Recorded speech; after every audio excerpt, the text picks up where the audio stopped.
All right. New link's been sent out.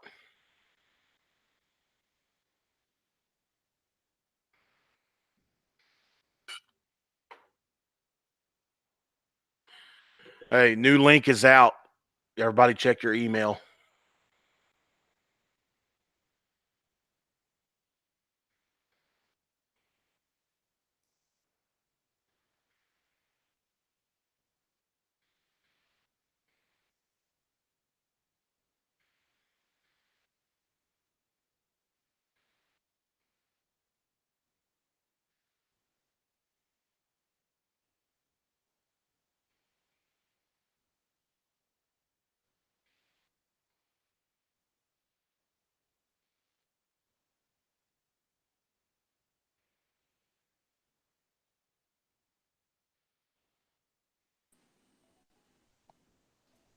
What's up, man?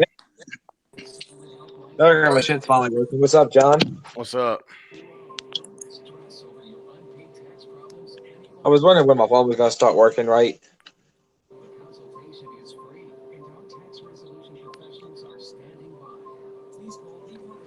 So how was the Yo, wedding, hey, Z?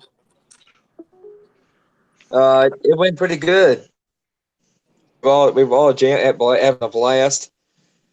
Oh my god, it was a lot of fun. I'm literally eating my dinner right now. As a matter of fact, 2 of them, 2 beef sandwiches.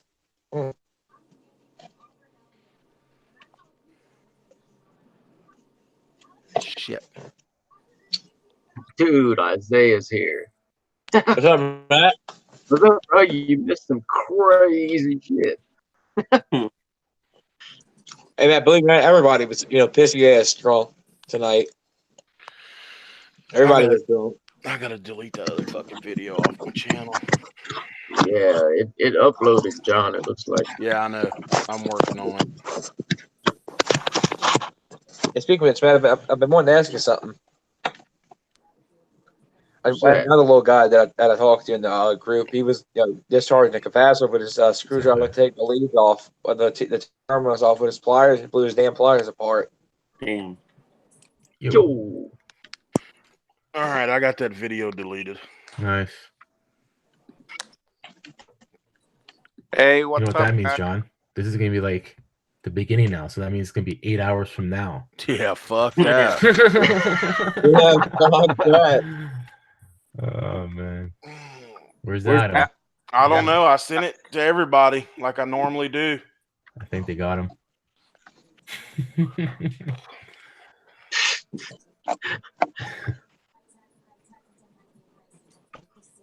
Isaiah, you made it. Yep, I finally made it for once. I wasn't gonna make it. What are you playing, Isaiah?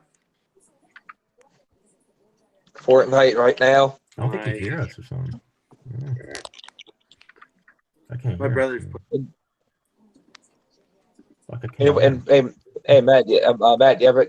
I just spoke to one of the guys I'm good friends with on the phone today. He had a 4-system install, new construction, and they had a I think 416, I believe Lancaster carrier one. But he had 3 out of the 4 units with a dead compressor right out the box. Yo. The 4th one ran 5 minutes, and then the compressor drew lock rotor amps. It was I think he said a damn LG scroll. Oh yeah, something that was a factory mistake for sure. It was 3 out of 4. I had one do that to me, Matt, right in front of me. I got to up and run, and the compressor started to run lock rotor amps and locked up right in front of me. Was it 3-phase? It was a single phase. A low 4-ton pane straight AC with a gas furnace inside. And he said nothing but trouble with that thing from day one. That unit's been giving him nothing but problems. So I wonder if Adam had a stroke. I know. and he had a fucking home warranty company install that damn thing. Well, he was getting pissed earlier. Yeah. Is there a maximum number of people that can come in at one time? That piece of shit. Yeah, and here 10. But not John, so we got room. John, yeah, you missed him and Ted. Well, Yeah. I rewound it a little bit and watched a little bit of it because Him and Ted were they were pretty much head to head. Yeah, something about static pressure. Yeah, and Yeah. then Speaking of which, Matt, these guys a while jumped in back, there and they before really the got train, pissed. XO69 was a single stage. My dad installed one, a 16 two stage train a while back, and I went and visited that thing, and that thing's still kicking. You know, surprisingly, it's still running good with all original parts on it. Damn. Now, believe me, I like those trains. I think train does make a good piece of equipment, in my opinion, better than Goodman, let's say. Oh yeah. But hey, I gotta cut this short, guys. It's 2:00. My wife's gotta get on. I'm gonna go watch from my phone in the bed. So Yeah, man. see y'all next week. See you, man. All right, man. Have a good week. All right. See you, All man. right. Have Hopefully those fuckers don't come back in here. Yeah. Hey, Yeah, John, I hope just so. received the package from Navvac yesterday. What's that? I got a package from Navvac. Oh yeah, what'd you get? Two of the same pumps you have. Oh, okay. Yep, and I got another system replacement to do for a friend of mine, but No. it's too late. Most of the guy that's going to help us do it, he's just slam solid. Hey I got to Joe, get her going. Yes. is HVAC with Chance? Did he change his name? That's him. That's him. That's Okay. him. Yeah. No, Chance. I think we'll be okay, man. I've already deleted the video off my channel, so I think we'll be all right. All right. Because they understand it's gonna happen, right? Oh yeah. I mean, I've never Had had that before. anything like that happen. You know, that was crazy.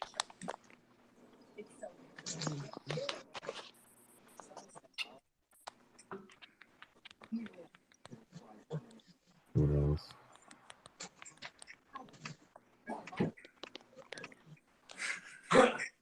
It's a shame we finally got Ken here late at night, and this had to happen. Oh yes. I was getting ready to quit. Yeah. I think Adam's so mad he went to go pray. Yeah. I just texted him. Yeah. Is Yamo here? Yeah. He's Yes. Oh, what's up, Yamo? What's up, man?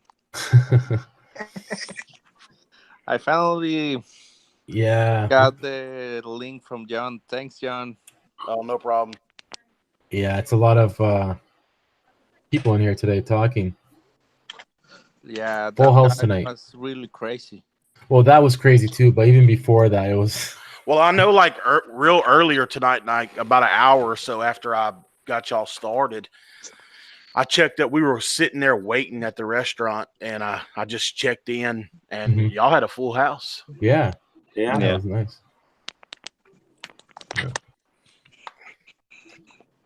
Yeah, we had a good hangout. Yeah. Yeah. I mean, I didn't get to watch any of it. Like at the restaurant, it was so loud I couldn't hear. I just wanted to see how many were in here and all that, and it was Yeah. full. Yeah. We was having a good time. We was having good conversation and everything. And then that shit started. Yeah. Oh, John, you know the song? Well, they had fucking music blaring, and that some bitch tonight. Oh yeah. Boy, they had that music blaring. They had the Cupid Shuffle on. I even did the shuffle a little while. Oh yeah, those are fun, man. Me and Candace had a really bomb ass wedding reception. We got married 7 years ago, and people still talk about our wedding reception. It was pretty fun. Yeah. Where'd you guys go on your honeymoon? We never had one. There's Adam. Dude, He's alive. there's like 4 other guys on another channel right now, and they're just by themselves right now. Where? Where? I don't know. Like they said, they clicked the links, and it was just like 4 of us over there. I'm so What the- pissed right now. I am freaking shaking. Like I am pissed. They're saying like the dude's like, you're gonna get in your truck right now. I'm gonna get in my motherfucking truck right now. I am fucking pissed. Like I am so mad right now. I am Don't shaking. sweat it, bro. They're all idiots, man. Hey, Here's Adam, the thing. Here's just the don't pick up thing. a cigarette, all right? Here's the thing. My wife, my 2 sons, and my daughter are Jewish, and they were talking mad shit about Jewish people. I am sorry, but like I'm not Jewish, but I will fucking wreck you if you talk about it. Like you have a problem with it, that's it, you know? Sticks and stones. No, they can't be on the old one because I shut it down. There's another. There's 4 people on the channel. There's nobody in the chat. I see it in here. What channel? I don't know what it was. I clicked your link and there was 4 people there. It was like that other. What link? The old one? The one you sent originally, and then what I had to do was close out the Google Hangout and You then talking click about? it again. You talking about this link? Yeah, the link you sent. Yeah. Hmm. I was wondering where the hell everyone went. I have not been this mad in a long time. Like, you know, when you're like your arms are fucking shaking, you're fucking mad. I am fucking mad right now.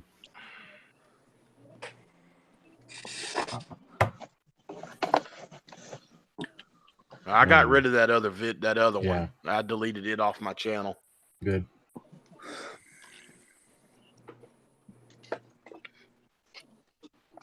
I felt bad because the guy Red, that's his first time he popped in here and all that shit was going on, man. I know.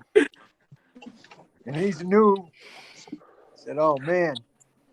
He called those shit talkers internet gangsters. Yeah, that's what they are, right? I'll tell you what, we did get a bit of bad news today. What's that? What's up? The fucking sheriff department knocked on my door earlier, and like, what the fuck? So I opened the door and he said, "Hey, this is a letter from your mortgage company. They're foreclosing on your house." And I said, "What?" He said, "Yeah, this house is being foreclosed on." I said, "Dude, I rent this motherfucker." He said, "Well, you better find a new place to live." What? Wow. What the hell? Yeah. So he gave me the paperwork. He said, "You're the one that's occupying the place. Here's the paperwork. You need to call How long your you been there? landlord." Since I moved here. Oh, Since shit. we came to the Baton Rouge area. Wow. Just some bad luck there, eh, John? Yeah. You Did you call the owner and say what the fuck? Yeah. Oh yeah, and they deny it, and but the paperwork from the sheriff department says that the house is going to go up for sheriff sale on June the 12th. Oh, wonderful. Yeah. How many bedrooms you got there? It's a 3-bedroom. You got quite a bit of shit then. Yep. You'll figure it out, buddy. It's no hill for a climber, huh? Yeah. That guy Red, you could give him the link. I think he's a young kid, right? Yeah. Yeah, he's What a fucking night. Yeah. I know it was going so good too. It was. Hey, look. Hey, believe it or not, Adam, I'm about to fucking pass out. I'm just literally so exhausted. I'm not. I'm about to fucking. I'm about to get my keys and get my truck and fucking drive down to Mobile, Alabama, motherfucker. He's not in That motherfucker ain't in Alabama, North Carolina, none No. of that shit he said he was from. That's right. Hey, you know something, John? But I drank me a freaking Red Bull and I got a fucking buzz off of that shit. So I'm feeling fucking goofy. It's the tiredness too. Adam Red said he Bull don't give a shit where tiredness. that dude is. He gonna get in his ProMaster and Yeah. drive around in fucking Oh, circles and say, "Was shit. you in that fucking hangout? Was that you?" The 7 outlaws will be in the back.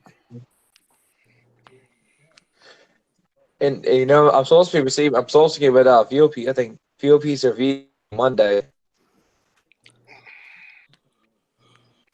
I mean, that's ridiculous. How many people are watching this right now? 26. So Adam, remember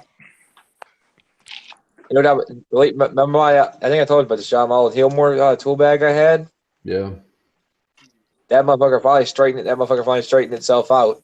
All right, it was all kinked, bent in the bottom of it. Damn thing straightened out finally. That's good. Fuck, I may go back to that thing possibly. I mean, I had fucking good luck with it, for a while. You gotta go Vito. Yeah, but I got my Vita. Well, I'm gonna keep using that bitch. Look at them little bastards. On. So what'd you do tonight, John? Where'd you go? I don't know if y'all have them, but we went to a place called Texas Roadhouse. Oh, I've been there, John. I went to my birthday last year. Yep. We have one here in Huntsville. Yeah. Hey, Yamo, how did that service call go? It was pretty good. It was a carrier rooftop unit from the 50s. Mm-hmm. It was it needs a new compressor, and the client still doesn't want to change the whole shit. Mm-hmm. He wants me to repair the compressor and put R22. Mm. It's a 20-ton unit, rooftop unit with two 10-ton compressors. Semi-hermetic or hermetic. Hey, Yamo. What? Were you watching the other video when all that shit was going down? Yes. How would you think about that? Ow! I was a little piece Beat up. that guy. Yeah. What time is it in Mexico? Right now is 2:11 a.m. Oh, okay. Same time as Same me. here, John. I see, Isaiah, you got a nice popcorn ceiling there, huh? Yep. Hey, you know something, Adam? Yeah. Hey, y'all want to see how my ex-girlfriend looked real quick? All right, go for it. Sure. See how fucking hot this bitch was? Like, why do you think I had to fucking leave her? Because she wouldn't leave me the fucking alone. Like, fuck off, bitch. Oh, she That's how I was a did stage. that. She was a stage 5 clinger. Boy, she was fucking hot. That's my ex. Right there. That's literally my Damn. ex. Come on. She was Come on. fucking hot. Come on, Isaiah. I'm not even fucking joking, dude. She was hot. Is my camera back there? I can't fucking see it. I'm just fucking with you, bro.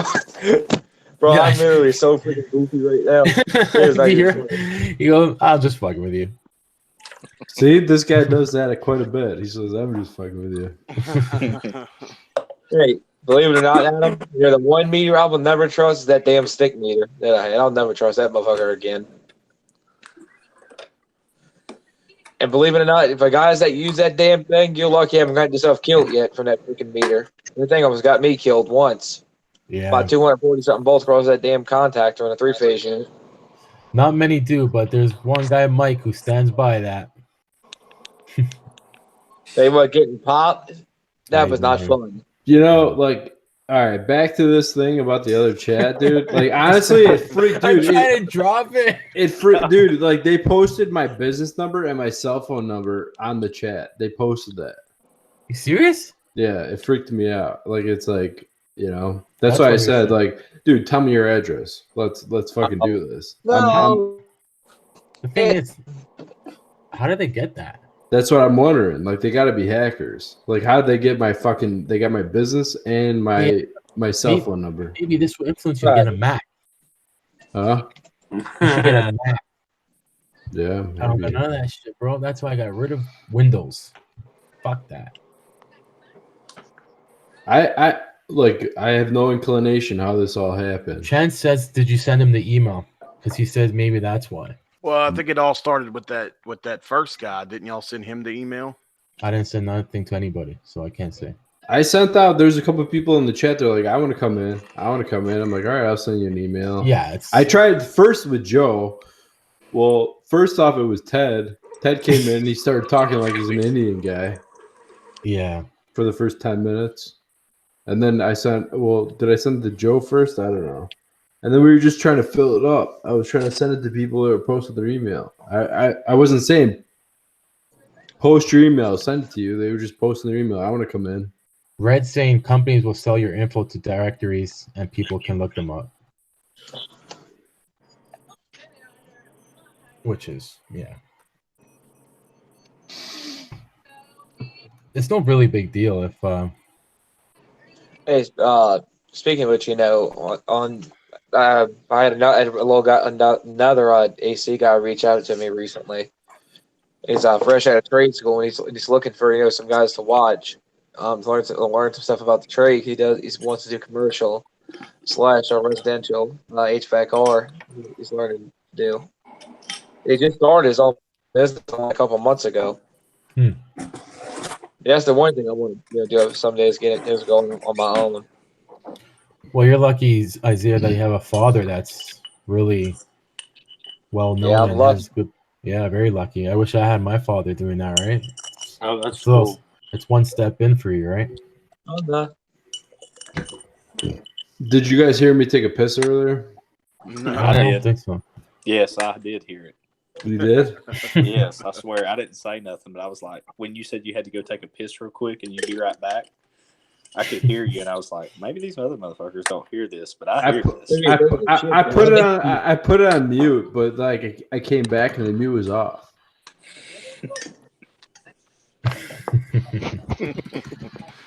My mom watched last week's thing, and she's like, I don't know how she like knew about it or anything. I told her I was doing this, and she's like, "What's with the guy that pees during the video?" I said, "Oh, Another cup of coffee. That's Charlie Brown."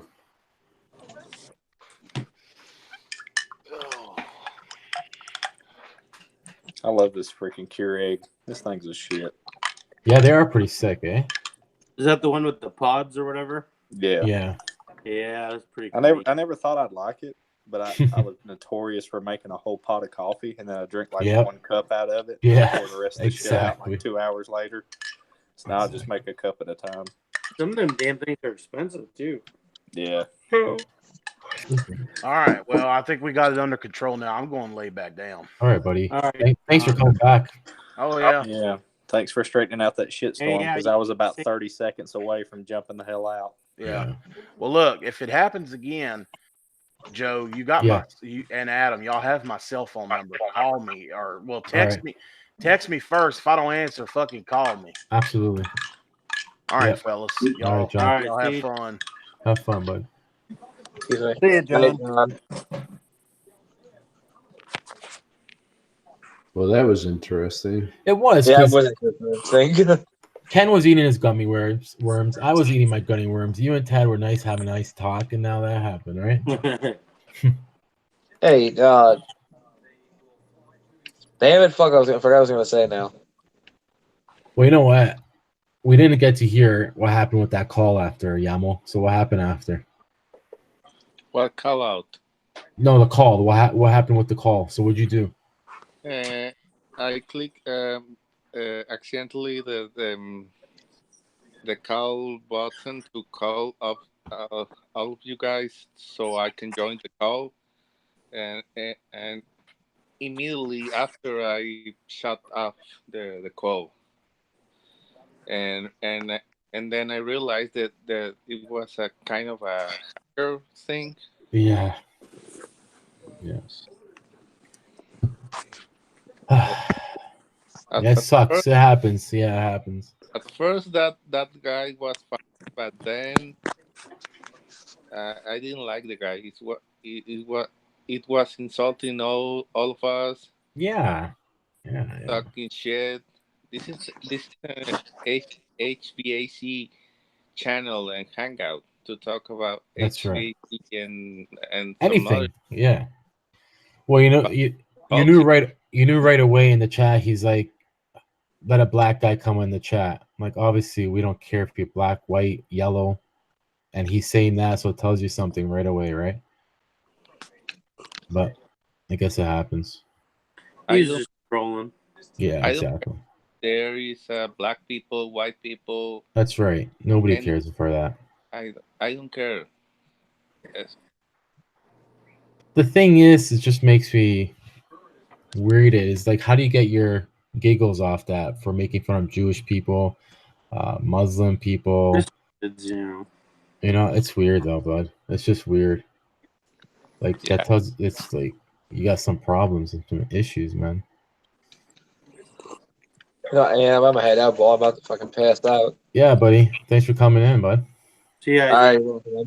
See ya, Dan. I'll see you guys. But I have a call going tomorrow on today.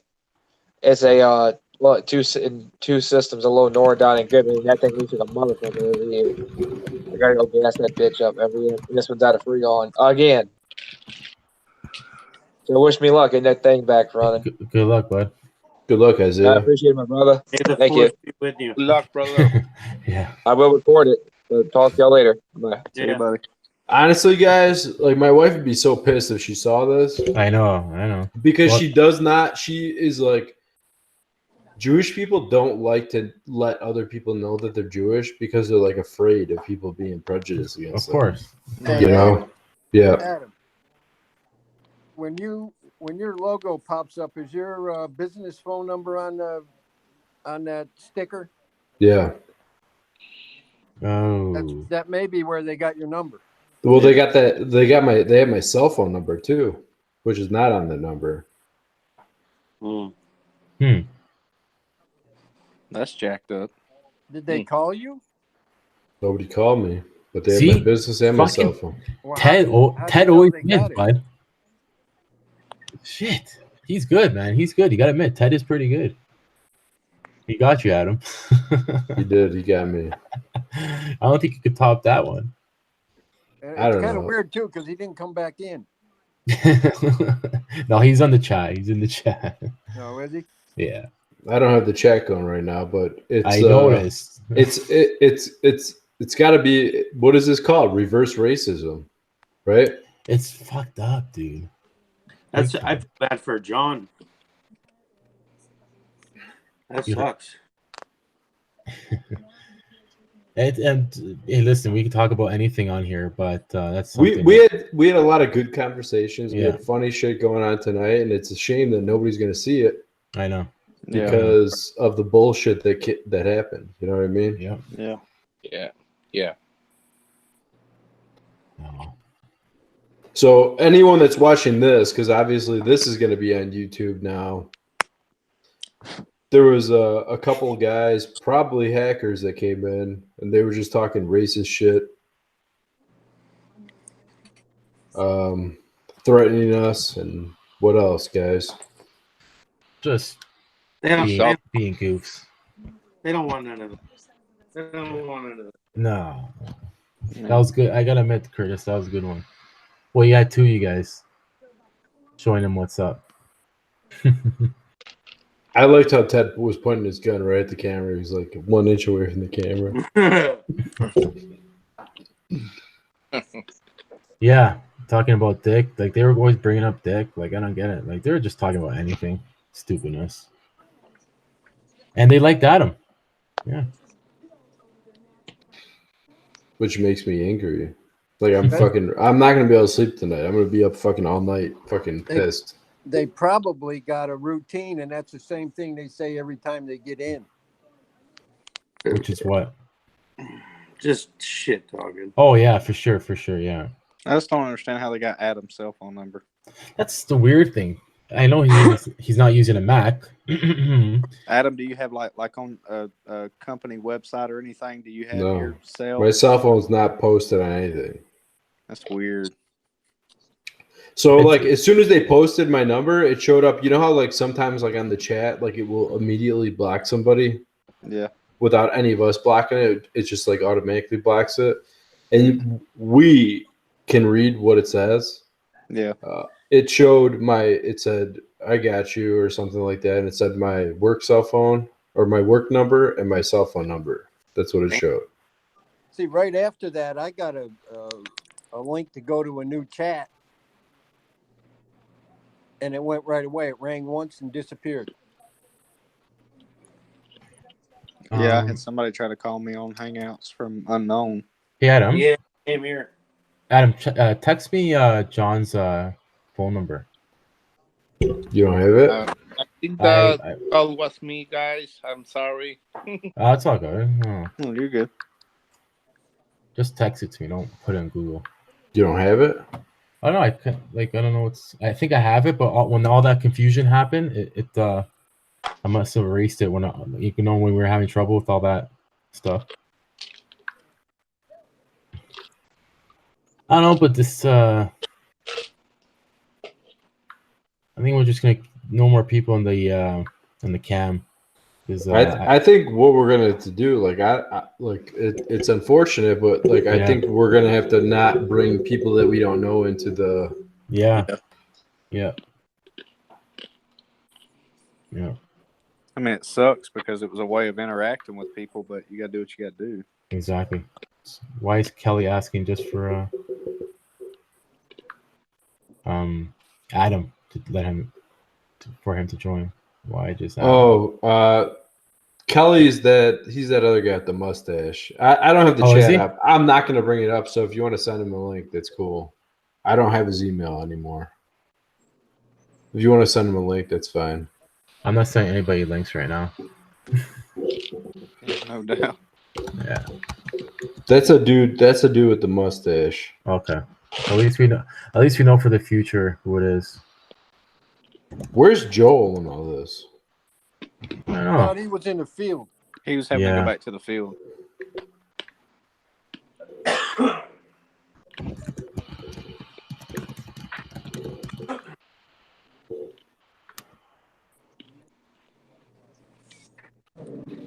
Did you text it, Adam? I'm trying to right now, but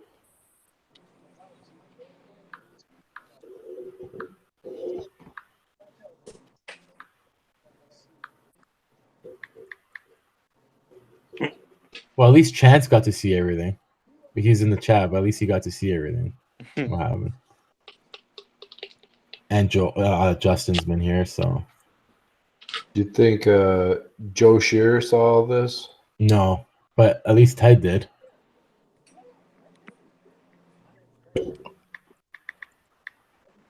Is Ted in the chat? He is. I don't know if he still is, but he was not too long ago. I think he is. Ask him what happened. Why did he take off? I don't know. We switched out the link.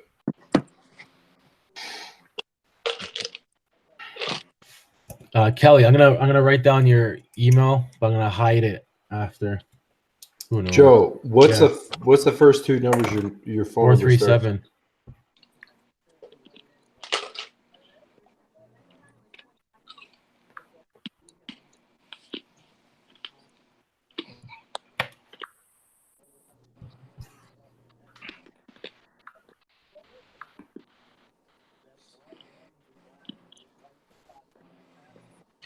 One sec, Kelly.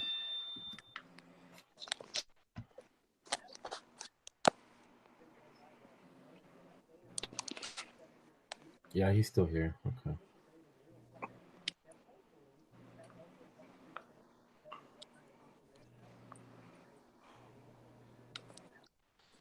Fern says, I know you're legit, Brent. I'm just trying to think right now.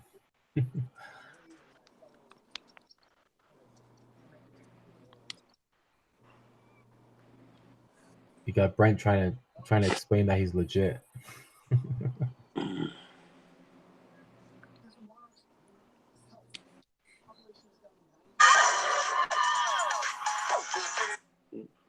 Freestyle Fridays. Oh shit. Jamming. Sorry. It's okay, man. Anything's better than those mumbo jumbles, man. No shit. I got my fooling around with my iPad, tablet, or whatever.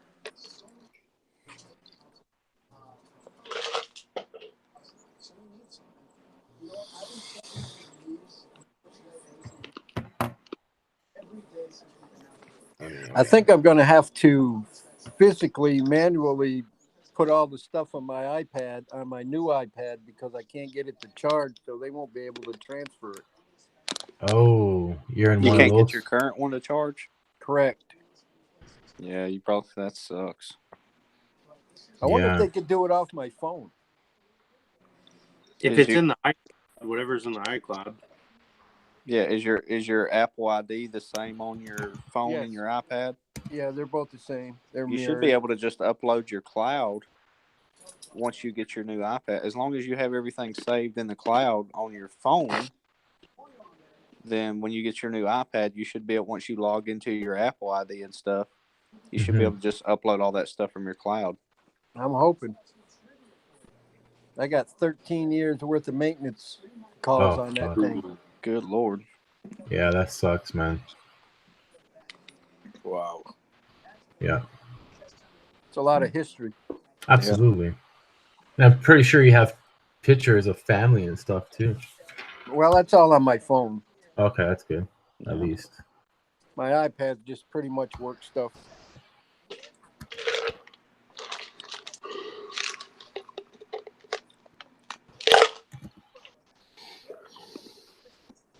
Okay, guys, if we get flooded with stuff.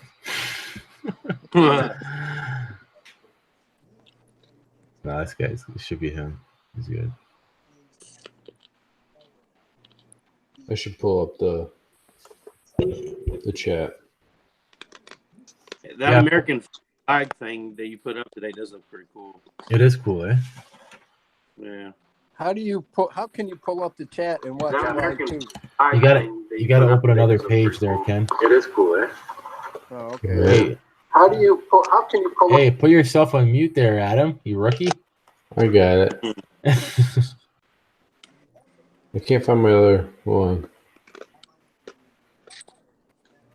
You rookie. I made it back. He's back. Yeah, I got you. Oh, there he is. I knew you were legit. Who is it? It's Kelly. Hey, Curtis. The guy's asking, what's becoming rare? Someone's asking something about the chat. Look at the chat. Can you see the chat? Who, me? Yeah, I think he's talking about you. Let me see. Wall Let's furnace or something? Were you talking about a wall furnace or something? I don't know. I just got a little There's bit a of it. wall furnace behind me. I know, Chance. I hear you, Chance. Okay, he was. I don't know what he was asking, but he's. I don't know. I don't know if this guy's legit or not. And Chance has seen it too. I don't know. See, I can't see this conversation. What's that? Okay, what kind of wall furnace is that, bud? Hey, let me tell you something, Chance. If you were in here tonight, none of this BS would have happened. What happened? You're painting your freaking office. It's all your fault. Yeah, let's blame it all on Chance. I got a problem with my mic. You know what, Chance? You just take care of it. Adam, I know what you're gonna do tomorrow. You're gonna going on a road trip. Hold that thought. Hold that thought.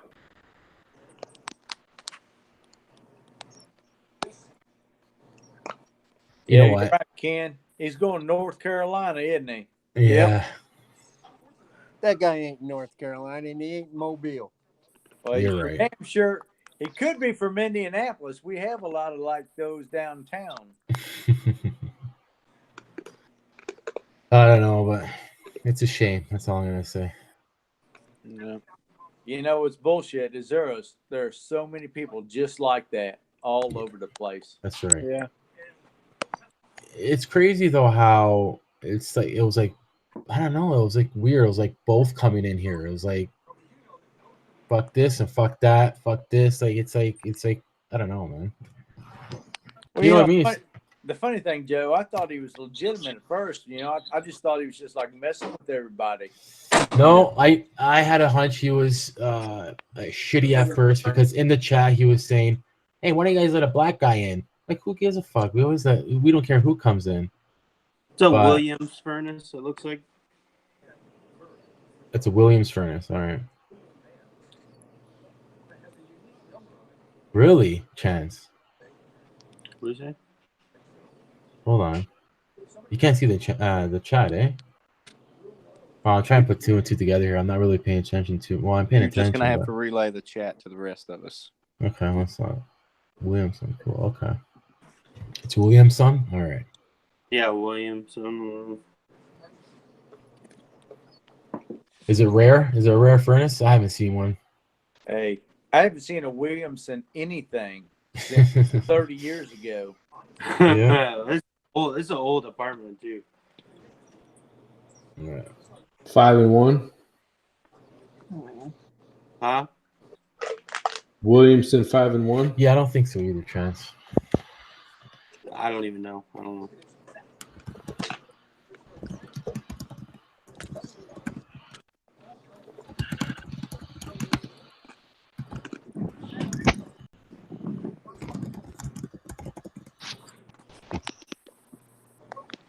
Yeah, he was saying it was a major brand at one time. You guys never heard of Williamson? Come on.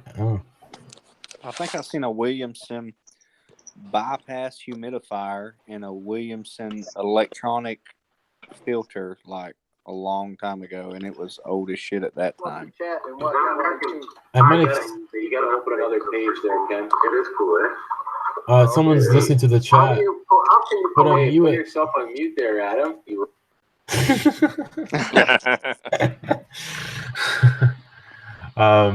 So Adam, are you gonna go buy a computer or what? Yeah. I guess which one you're gonna get.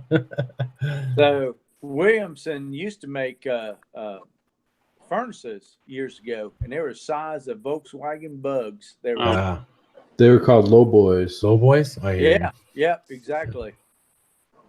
Gotcha. Well, that Cumberland I seen the other day, that's the first time I ever seen one of them. Yeah. The heat exchanger was the size of a torpedo. I seen one like that the other day. I had to go help install. They was tearing out. It was a 1962 Sears brand furnace. Wow. Yeah. You guys still have Sears there, or is it closed down? It's closed down. Okay. Good night, Chance. Later, Chance. Well, I'm fixing to call it a night, fellas. Well, Ken, it's been a pleasure for you staying up this long, but it's a shame that happened tonight. Yeah, it was interesting for a minute. Yeah, I hear you. Yeah. For a minute. I would have been just as happy with Ted and Adam. Yeah, me too. Yep. That's enough humor for me. That was a good exchange. Did you see, like, me and Ted were butting heads all night, and then as soon as this guy came in talking shit, me and Ted, like, we were best friends? Of course. You know, when you weren't on the chat, he knew you weren't on. He's like, he doesn't see it, but I like the guy. And obviously, yeah. Yeah. I think that's when he went to take a piss, and I could hear him. Oh, okay. Is that one? Yeah. I must have double-clicked the mute button. All right, Ken. Well, you have a good weekend, man. Yeah, later, Ken. All right.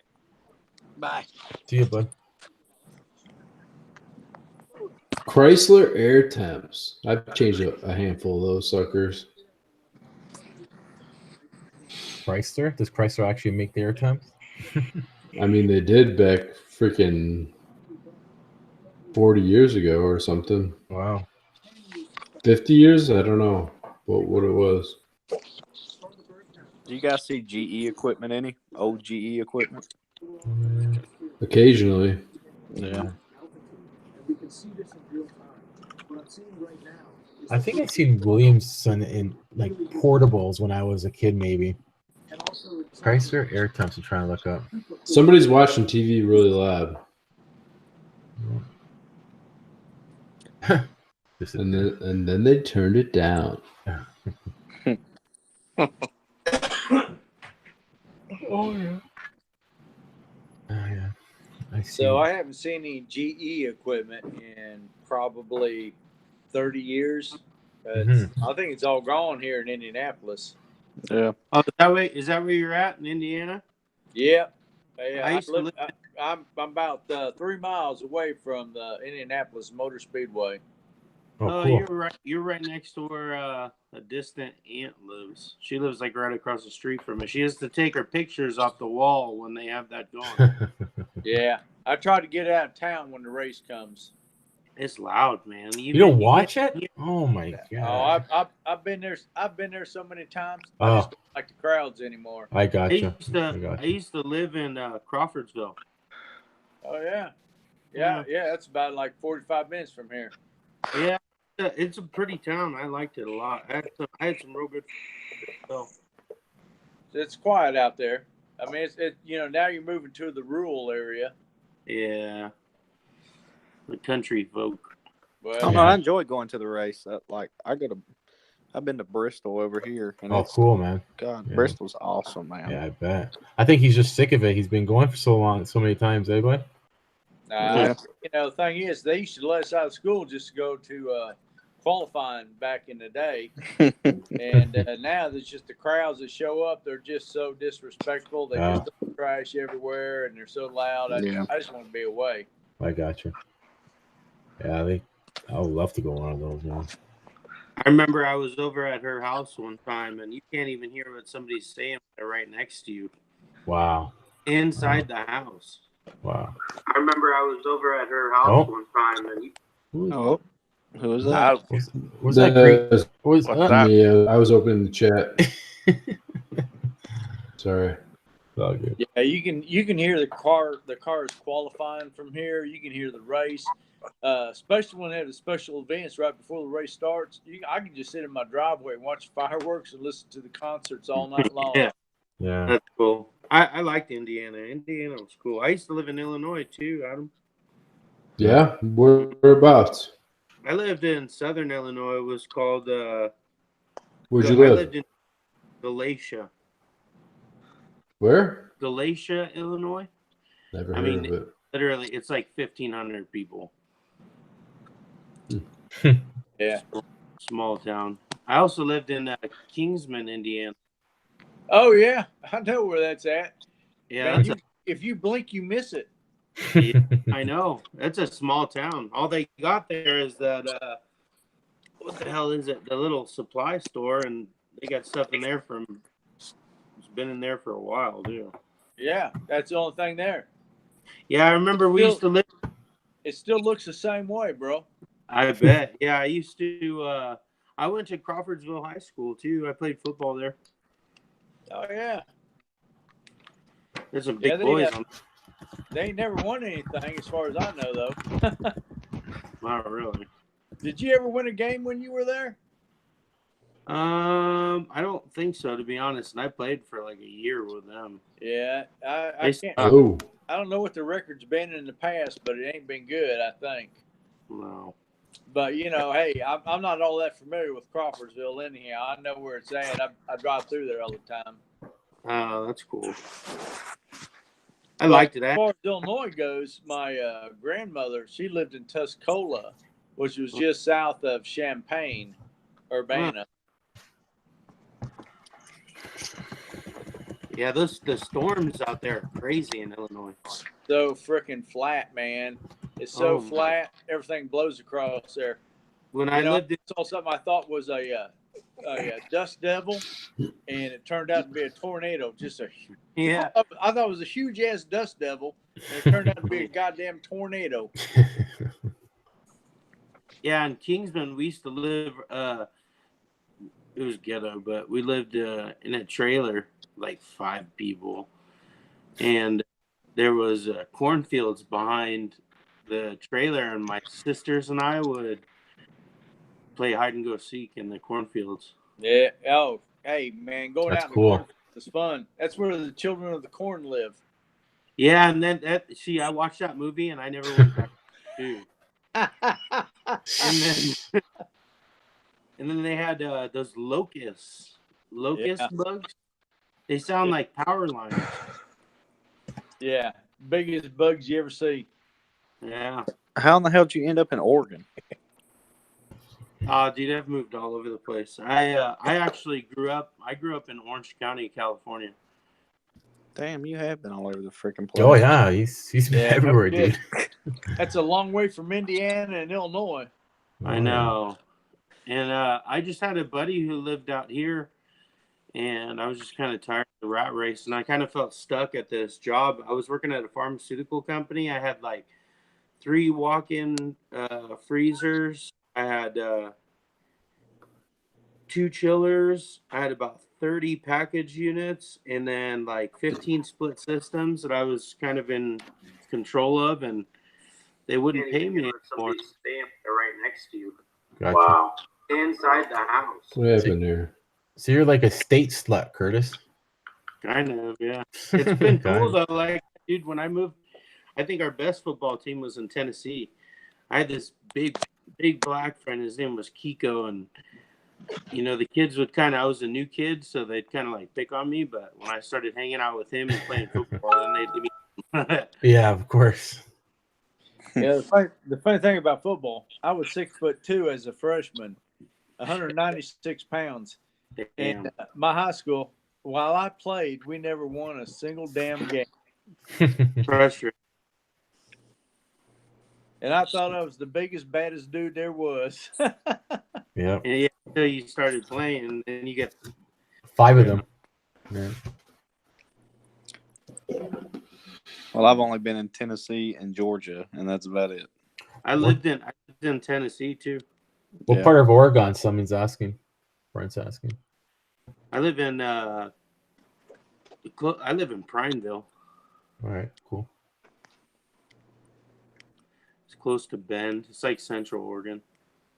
Where was you at in Tennessee? Is the video choppy? Sorry, Adam. Is the feed choppy right now? Or is it I'm just doing on all your right computer? here. It's been choppy on my end. Yeah. I lived in Alamo, Tennessee.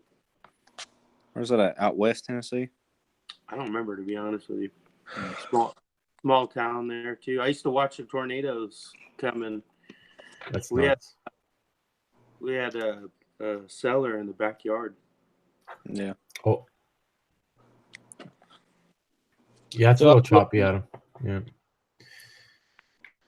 I've lived in Go ahead. Indiana most of my life, but the military put me all around the country, but I always came back to Indiana. We got 4 seasons here, so it's kind of nice. Yeah, it is nice. What branch of the military? I was in the Army. I was a field artillery surveyor. Oh, wow. Cool. The only place I was ever with in the Army was Fort Knox, Kentucky. That ain't a good place to be. It wasn't too bad then, but now they've moved all the armor to Benning, so I don't really know what they even do with Knox anymore. Oh, is that where you were, armor? Yeah, I was armor. Oh, that's cool. You get to ride around those tanks and blow big shit up. Yeah, I was. So I had 2 MOSs. I was 19 kilos, so I was armor, and then I was 11 Bravo for a little while. Oh, sorry to hear that. Yeah, no doubt. Hey, I wouldn't wish that on my worst enemy. It's all you can relate to this. You get in the military at a young age, and you think you're freaking 7 foot tall and bulletproof, and you want to be the badass. Oh So yeah, you're gun ho. Yeah, you want to be all gun ho. So I got in, and I got in this armor, and I thought, oh man, I want to go to all these schools. I want to go to airborne. I want to go to air assault. I want to go to Pathfinder and all this stuff. And you start going to all these different courses and stuff, and then switch to 11 Bravo, and then your body starts breaking down on you, and your knees are hurting at 25, and you're like, oh shit. Hey, that's the military in general, bro. Yeah, everything about that, it breaks it down quickly. It does. So, as an armor, though, you could go to all those schools without changing MOSs, right? You can. It was at that time. I don't know how they are now, but at that time, it was really hard. They were real limited on, especially airborne. Air assault and Pathfinder wasn't a big deal, but airborne, it was really hard to get a 19 kilo MOS into airborne. Sure. Okay. Yeah, I didn't have a lot of opportunities. During my deployments, I had opportunities, but I had to. Okay, so one of them was to go to warrant officer school, but I had to get letters of recommendations from warrant officers, and for whatever reason they didn't write them, and then I ended up saying, "Fuck it, I'm out of here." Yeah. Whenever we come back from Iraq, they come in and said they had 3 slots available for Pathfinder. So they picked me and 2 other guys, and that was pretty cool. I liked it. Now, what I don't know is I've never heard of Pathfinder before. It's basically setting up LZs and stuff for choppers to come in. Oh, so really? Is that something relatively new? I don't think so. I'm not sure. Because I know that when I was out, if I had to call in a helicopter, I had to call in, dust off, I'd have to set up the LZ myself, What year did you get out? I got out in 2001. a long time ago. Right. Mm-hmm. It may have come. They may have come about and made an official title for it after 2001. I don't remember when they actually made Pathfinder. Yeah. So when I was in, just so you know, when I was in, there wasn't a lot of deployments back then. I mean, I went to the Gulf War, and then I went to Bosnia, and after Bosnia, I was out. I got done with it, you know. So Iraq and Afghanistan all came in after me. Yeah. Well, I got in, and I knew I was going to end up going somewhere, you know. And no more. By the time I got done with my OSIT training, because you know, obviously I went with a combat MOS, so it's not like, you know this, but it's not like a standard MOS, like a non-combat MOS, where you go to basic and then you go to an AIT portion to learn your MOS. With combat, it's just OSIT training, so you go through your basic portion, you get like a weekend off, and then you start however many weeks your MOS is, all done right there at the same place with the same drill sergeants and everything. So yeah, that's the way mine was. I was at Fort Sill, Oklahoma. Yeah, and I did basic and AIT all in the same place. Yeah. So but by the time I got out and got to my unit, we deployed. Less than a year later, I went to Iraq. Yeah, man, that's fucked up. All my buddies that I got out, and all my buddies that would stay, they got stop lost, right? Yeah. They ended up getting deployed 4 more times, and every single one of them has got nearly, I'd say, between 70 and 80% disability. Every one of them. Yeah. They all got fucked up. So Yeah, part of me says, you know, wow, you know, I'm really sorry I didn't go with you, but 60% of me says, damn, I'm glad I didn't go. Yeah. Yeah, my brother got wounded in Afghanistan. He's in the Marine Corps, and he was an infantry. Yeah. He got hit by an IED. He's okay, but he's 100% medically disabled. Oh, yeah.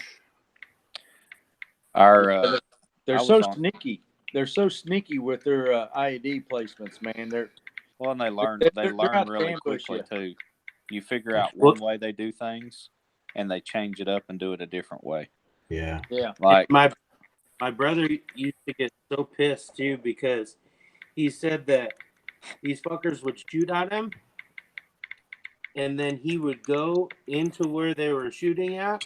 They'd hide the guns, and they're all wearing the same shit. So he's like, and he can't prove it. So he'd get frustrated, or he would call in airstrikes too, and unless he sees a guy pointing a gun at him, he cannot get that airstrike. Okay. Yeah. Wow. So in early Iraq, like 2003, 2004, 2005, in that area, it was kind of like the Wild Wild West. If you felt threatened, you shot.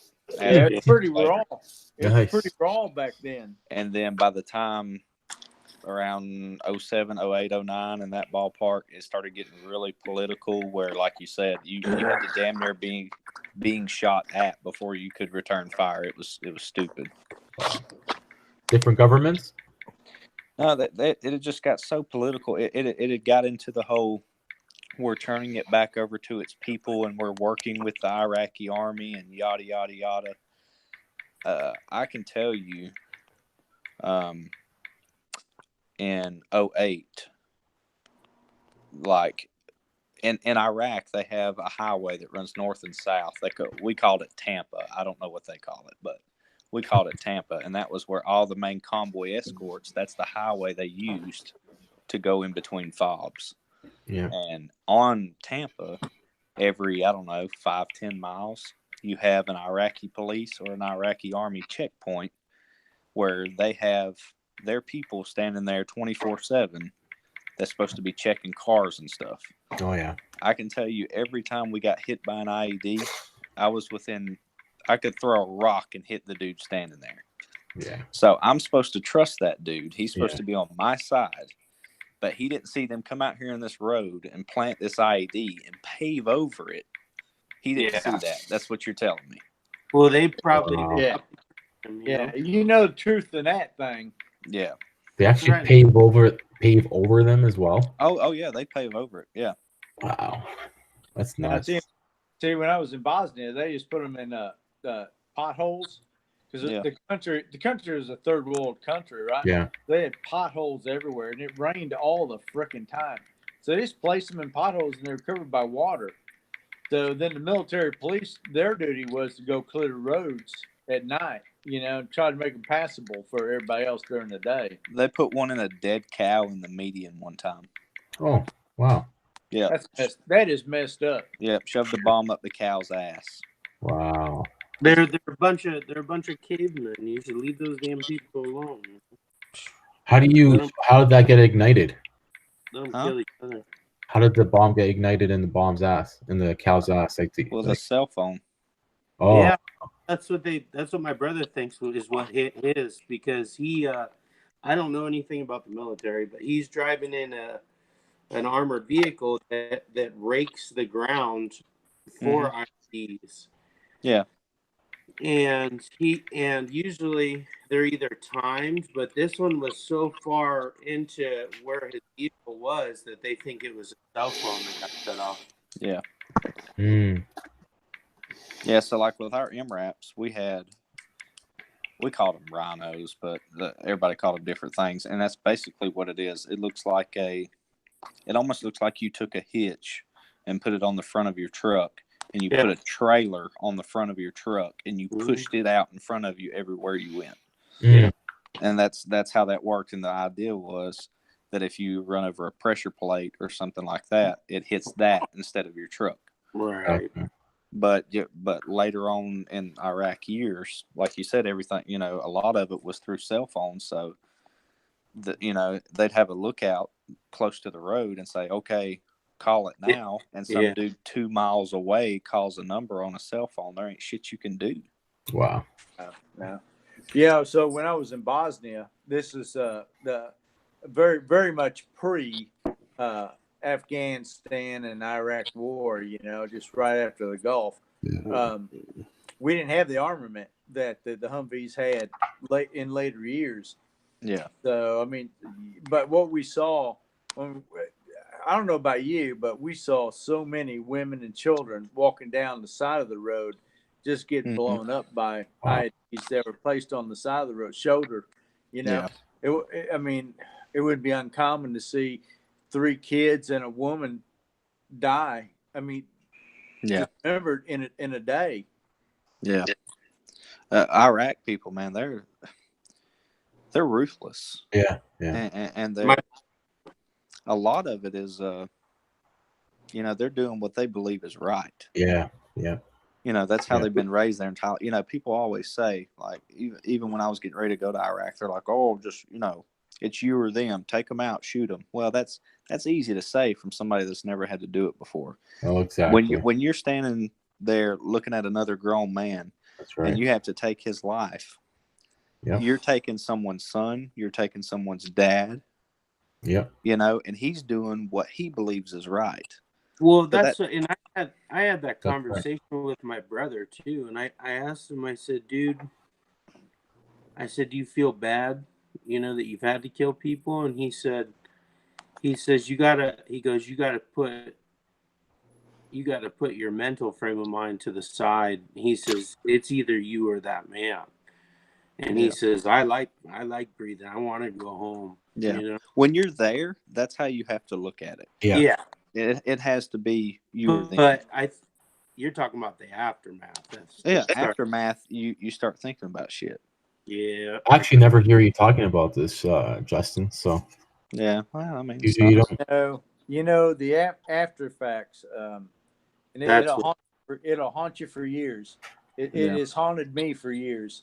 It's not so much what you do, but what you see. Mm-hmm. Yeah. That's haunted. It's haunted me, and I go to the VA. They're trying to help me, but I don't know there's really any help. I can't get it out of my freaking head. Honestly, I've just learned to. At first, it was tough. The first couple of years. You think about it all the time. Like I was terrible when I first come home. Like, of course, my wife and kids are happy to see me, and they, you know, they want to go on vacation and they want to do this and they want to do that. I didn't want to do shit. I wanted to sit at home in my house and go nowhere. Like, walking into Walmart, I was a nervous freaking wreck walking into Walmart. Yeah. I remember watching that movie Hurt Locker when he's walking through the grocery aisle. Yeah.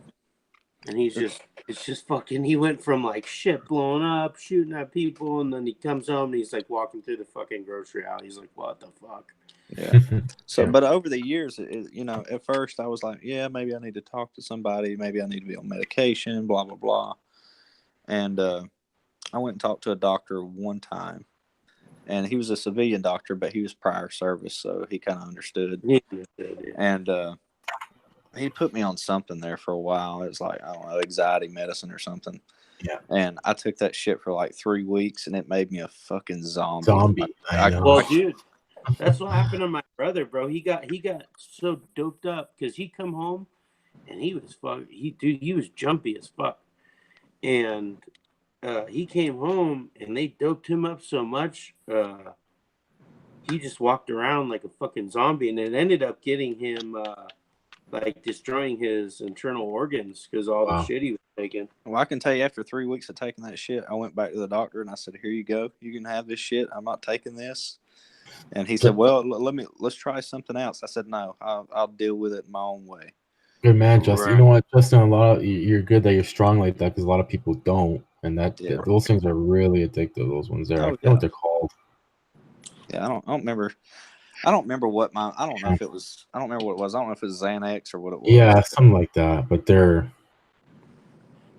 Yeah.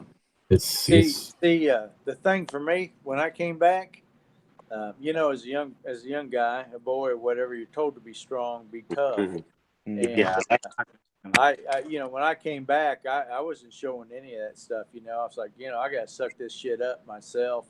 Yeah. And you know, for a long time, I was able to bury it. I was able to hide it.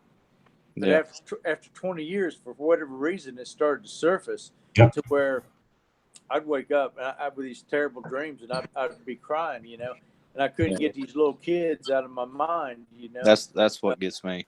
Yeah. The grown men and even the women doesn't faze me at all. The kids, I have dreams about the kids all the time. Yeah, I don't know how to get rid of it. I don't think it's ever going to disappear, personally. Yeah, I don't think it's ever gonna. Yeah, like I think if it was in my head, I don't think I could get that out either, man. You just kind of have to. You have to find a way to just deal with it. You know what I mean? It's like a healthy way. A healthy way, of course. Yeah. But let me tell you, there's no easy way to deal with it. I know. I mean, I've been trying. Yeah. It don't go away. Sometimes, I mean, you can go weeks, I can go weeks, months, you know, without nothing, and then it just pops up out of the blue. I mean, it just pops up out of the blue and freaking hits me like a ghost. Well, at least you're fortunate you have us and your family and everybody that you don't have to, you know, that helps out a lot, like, right? oh, I'm, you know, well, you know, a lot of people are surprised that you talk about it and stuff. Like for a long time, I didn't even talk about overseas, but now it doesn't bother me. If somebody asks me questions or whatever, I'll tell them. I don't care, you know. Yeah, you're right, dude. You're right, dude. I held it for 15 or more years. I wouldn't talk about it. Yeah. And through the VA, they were like, you need to talk about, but the only people I typically talk with is veterans. Yeah. They're the people who understand. Yeah. My brother, same thing. Yeah. So and there's a lot of jacked up stuff that people don't, especially with the government, that people don't understand. Like when I got to Iraq, there was Iraqi police running around in F-350s that we bought. Yeah. The Iraqi military was running around in the same identical up armored Humvees that we had. Yeah. Tell me where they got that shit from, dude. We were collecting arms that were given to the Serbians. You know, when I was in Bosnia, we were collecting arms that our government gave to the Serbians who caused this fucking problem. So we're collecting these arms. We're going house to house collecting, and we're bringing them in and destroying them. It's the same fucking shit we just gave away. Yeah. Oh, that would drive me nuts. I heard that, and that was driving me nuts. So You know, it's you know, I don't know, man. It's an exciting career. All right, I loved it. I loved Yeah. every minute of it. I tell you what, I hate civilian life. Yeah. I love the Yeah. military life. I hate civilian life because civilian life has got too much fucking gray in it. Yeah. Well, I don't know. Like for me, it was especially being overseas. Like it sounds selfish, but when you're at home, you got bills to worry about. You got a wife to worry about, kids, all these different things. You know, when you're over there, all you got to worry about is your fucking self and the guy next to you. That's it. You're right, man. You're making money. The money's going in the bank. So you know your wife has the money to pay bills back home. The kids are took care of. They're fine. You don't have to worry about them. Even though you're halfway across the world from them, you don't have to worry about that. You just worry about yourself. Yeah, no, that your mission is black and white. Yeah, this is what you do. There is no And, like, gray area. Yeah, right? and you get up every morning. This is what your mission is, and this is what you're going to accomplish. Yeah, And you if get up. you don't accomplish, then you know you failed, but you always accomplish it. Yeah, like we done the same shit every day. Like we slept during the day. I got up at like 3 or 4 o'clock in the afternoon. I went to a chow hall on the fob, ate food. We went to the motor pool, went over our mission, got in a convoy, was out doing convoy escort all night. See what you're talking about. That's the struggles I have with civilian life, and I've been in civilian life for 20 years, and I'm still struggling with the motherfucker.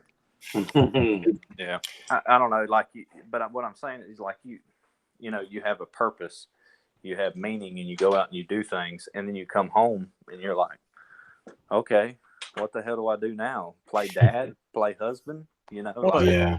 It's not only that. It's the disrespectful people. Oh yeah, that are all around society. Rude, disrespectful. They don't even appreciate the freedoms they fucking have that you just fought for. Yeah. Like tonight. Yeah. Yeah, or like you get that these one cat. Mm-hmm. You got these kids that go into the military now. Oh, I just did it for the free health care, or I did it because it's going to pay for me to go to college. It's not even about serving your country anymore. It's about getting free shit.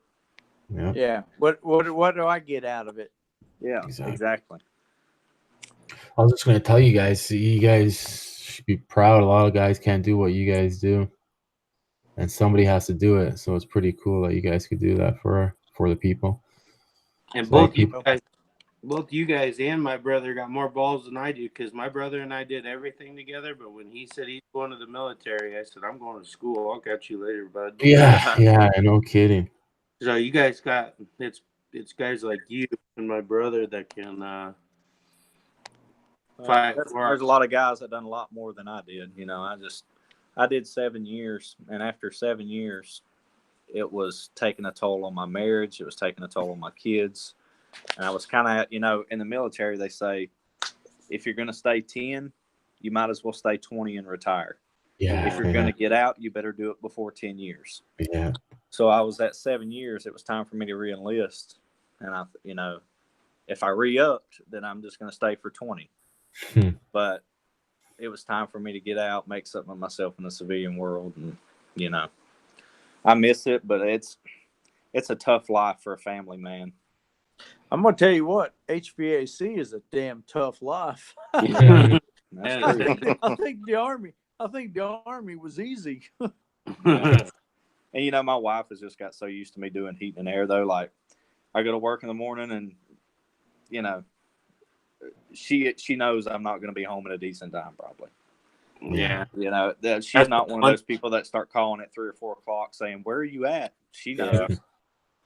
That's one thing about this job that you got to kind of. When I first started this, I'd get so frustrated, man. I just want my free time and go home, and you don't get that. And once you let that go, and you realize you don't know when you're going to get home, but eventually you will. If you let that go, your job becomes easier. And it's you know, a lot of guys have it tough, but for me, from going from military life to being completely gone from my family, not seeing them, yeah, it sucks to work 12, 14-hour days, but eventually I'm going to go home and get in the bed with my wife. Yeah, So at some it's not point in that time. bad. Yeah. It's routine as well, eh? Like you said, when when you're there, you have a routine. When you come back here, you're like a zombie. Like, what the fuck am I doing? You know what I mean? Yeah. It's And, all about routine. HVAC work is definitely not black and white. That's for sure. Yeah. No. Hey, Michael, somebody's asking if you have Antifa in Oregon, in your area. I have what? Antifa? Oh, yeah. Not in my area that I know of, but there's some people that I've talked to that are kind of involved. Really? Yeah, but they're not. Yeah, I just know Right. more people who own a lot of guns. That's about it. I hear you. Yeah, I got Nice. one. I got one go-to house. My buddy, he works at the gun shop, and he's just a gun fanatic. And I mean, his whole house, he's got more guns in his house than a fucking shop, dude. Nice. Where the hell did Adam go? He left. He checked out. It got him bummed out, that shit. Yeah. Yeah, Probably I think I could talk to him. Yeah. Probably stay for a few more minutes and I'll take off. We're gonna take off. Yeah, But- me too. Yeah, Yamo? Yeah. Hey, Yamo. What? That conversation made me laugh for a good week, man. Cause hey Justin, that was killer, man. Yeah. Oh my god. Yeah. One guy trying to make a LMAO, one guy was saying Yamo, like holy fuck. It was crazy. And you guys like wondering what the hell it Someone means. here Yeah. has a shirt with the name Yamu on it. It's no, Yamo is LAMO. It's a brief, like the short form for laughing my ass off. So you were trying to think it's a name or trying to think something, but it's nothing. And Adam was thinking it's Spanish or whatever, and Yeah. He's trying to pronounce it in Spanish. yeah. Yeah, that was pretty funny. Oh, what was it? Oh, you seen it? Jeez, man. Oh my god.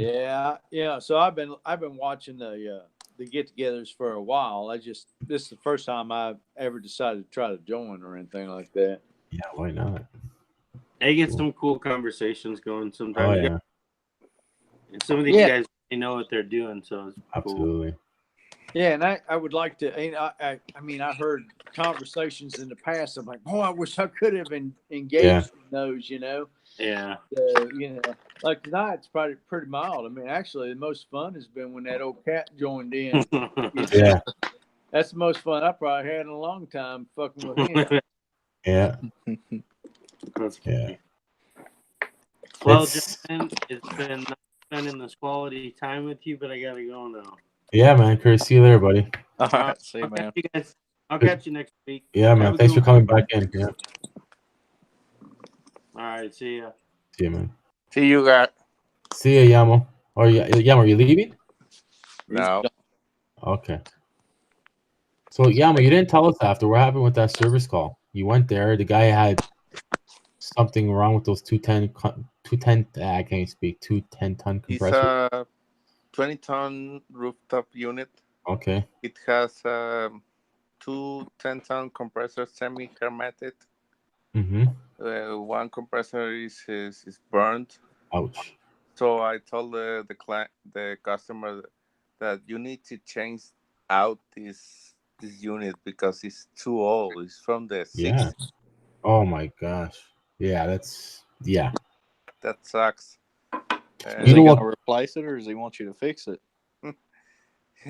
He wants me to fix it. Oh my gosh. 1960? Holy shit. Yeah.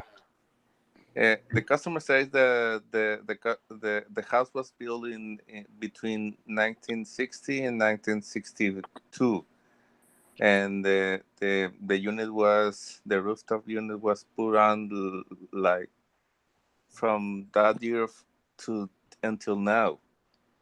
Wow. So that's the original unit.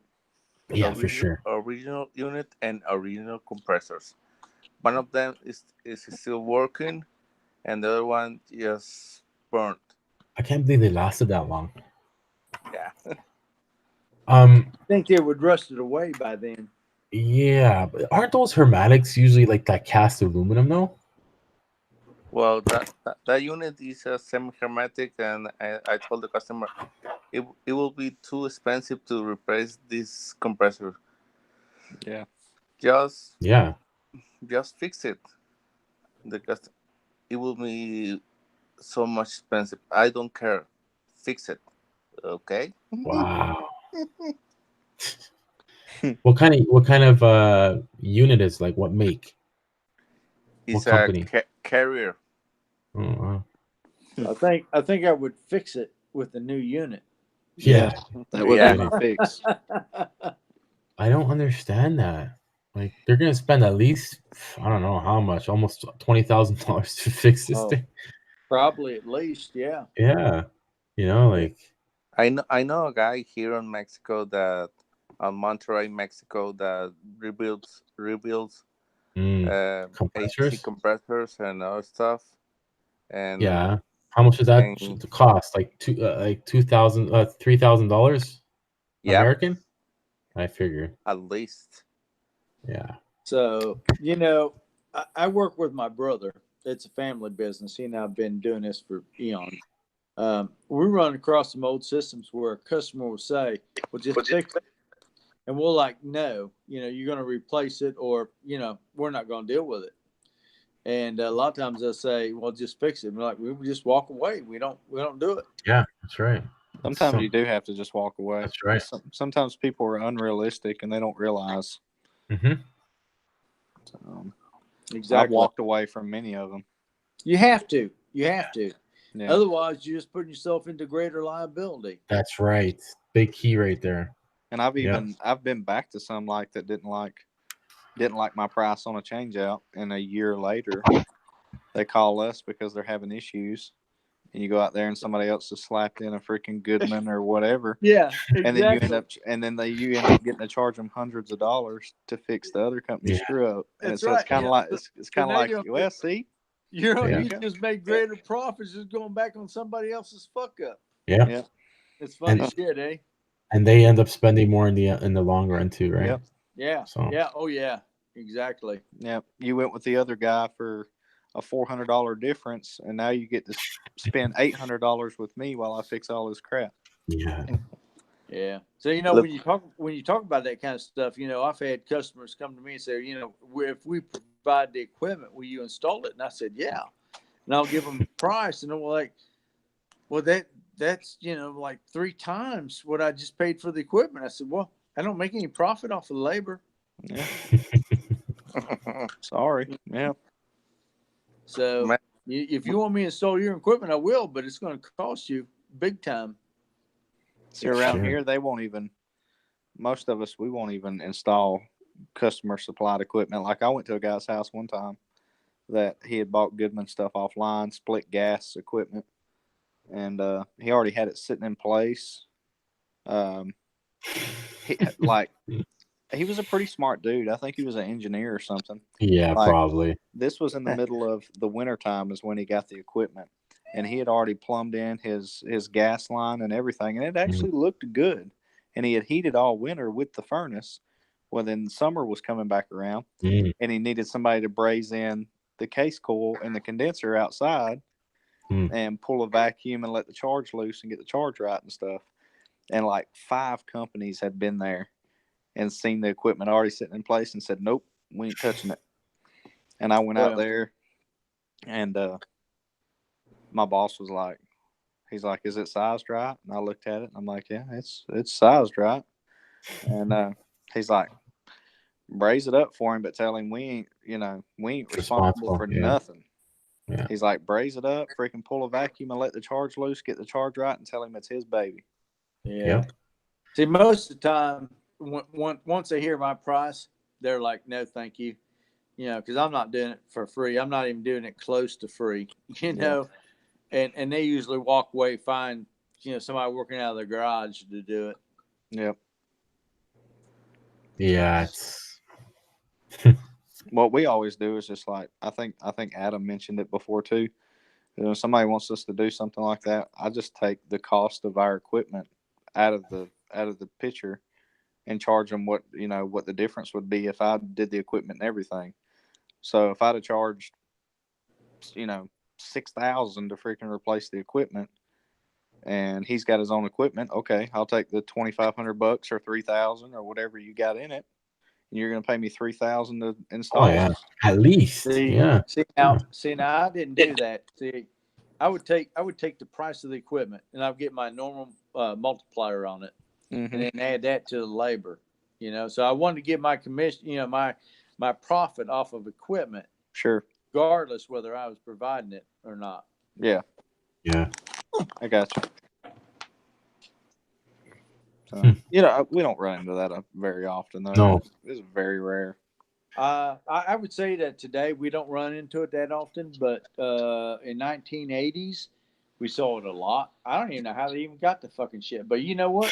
I was listening to people talking earlier, and you can go on Amazon. You can buy any brand of equipment you want off Amazon. Yeah. Any brand you want. Well, now you've got these people. Now they're gonna pay premium for it, but they can buy it. Yeah, until I started talking with these guys, I did not know you could do that. Well, now you got these people that get on Facebook Marketplace and buy some 8, 9, 10-year-old piece of equipment that's a freaking 5-ton or whatever, and they want to slap it in their house, and they call you up and be like, "Yeah, I bought this 10-year-old package unit. Will you come put it on my house for me?" I'm like, "No." Yeah. But lucky for me, we don't see package units here. Yeah. And I only do residential only, no like commercial, nothing up there, So we don't even see, package units, where they ducked into the house from the outside. It's a good mix here. Like That's fucked up, man. Sorry. It's probably 50-50 like package units and split systems, and it's probably 50-50 on gas and heat pumps. Where you at? In Tennessee. Tennessee, okay. Yeah. So we see a lot of gas furnaces, and I mean it's a 50-50 mix of gas furnaces and heat pumps, and a lot of dual fuel systems. You see some dual fuel, but for the most part, the only time I see dual fuel is if they don't have natural gas to the house and they're running it off propane. Oil, Or obviously you don't want to be primarily heating with propane because it's expensive. Yeah. So they'll put in a dual fuel. That way they're only using their propane whenever, whatever they lock it out at, 40 degrees, 35 degrees, whatever. So the weird thing is Indianapolis is right on the border of a heating climate versus a cooling climate. Sure. We're right borderline, and it really, and our climates are so erratic. You can't count on what's going to happen. Yeah. And so you just base it on ACA loads, right? ACA design. Sure. And homeowners, they don't understand that. You get down to minus 14 degrees here, and they're like, our system is, and we're cold. Like, the system ain't designed for that. Well, why ain't it? Yeah. You can't explain to them. We get how you design systems. We get a lot of people. We've got a whole community up here.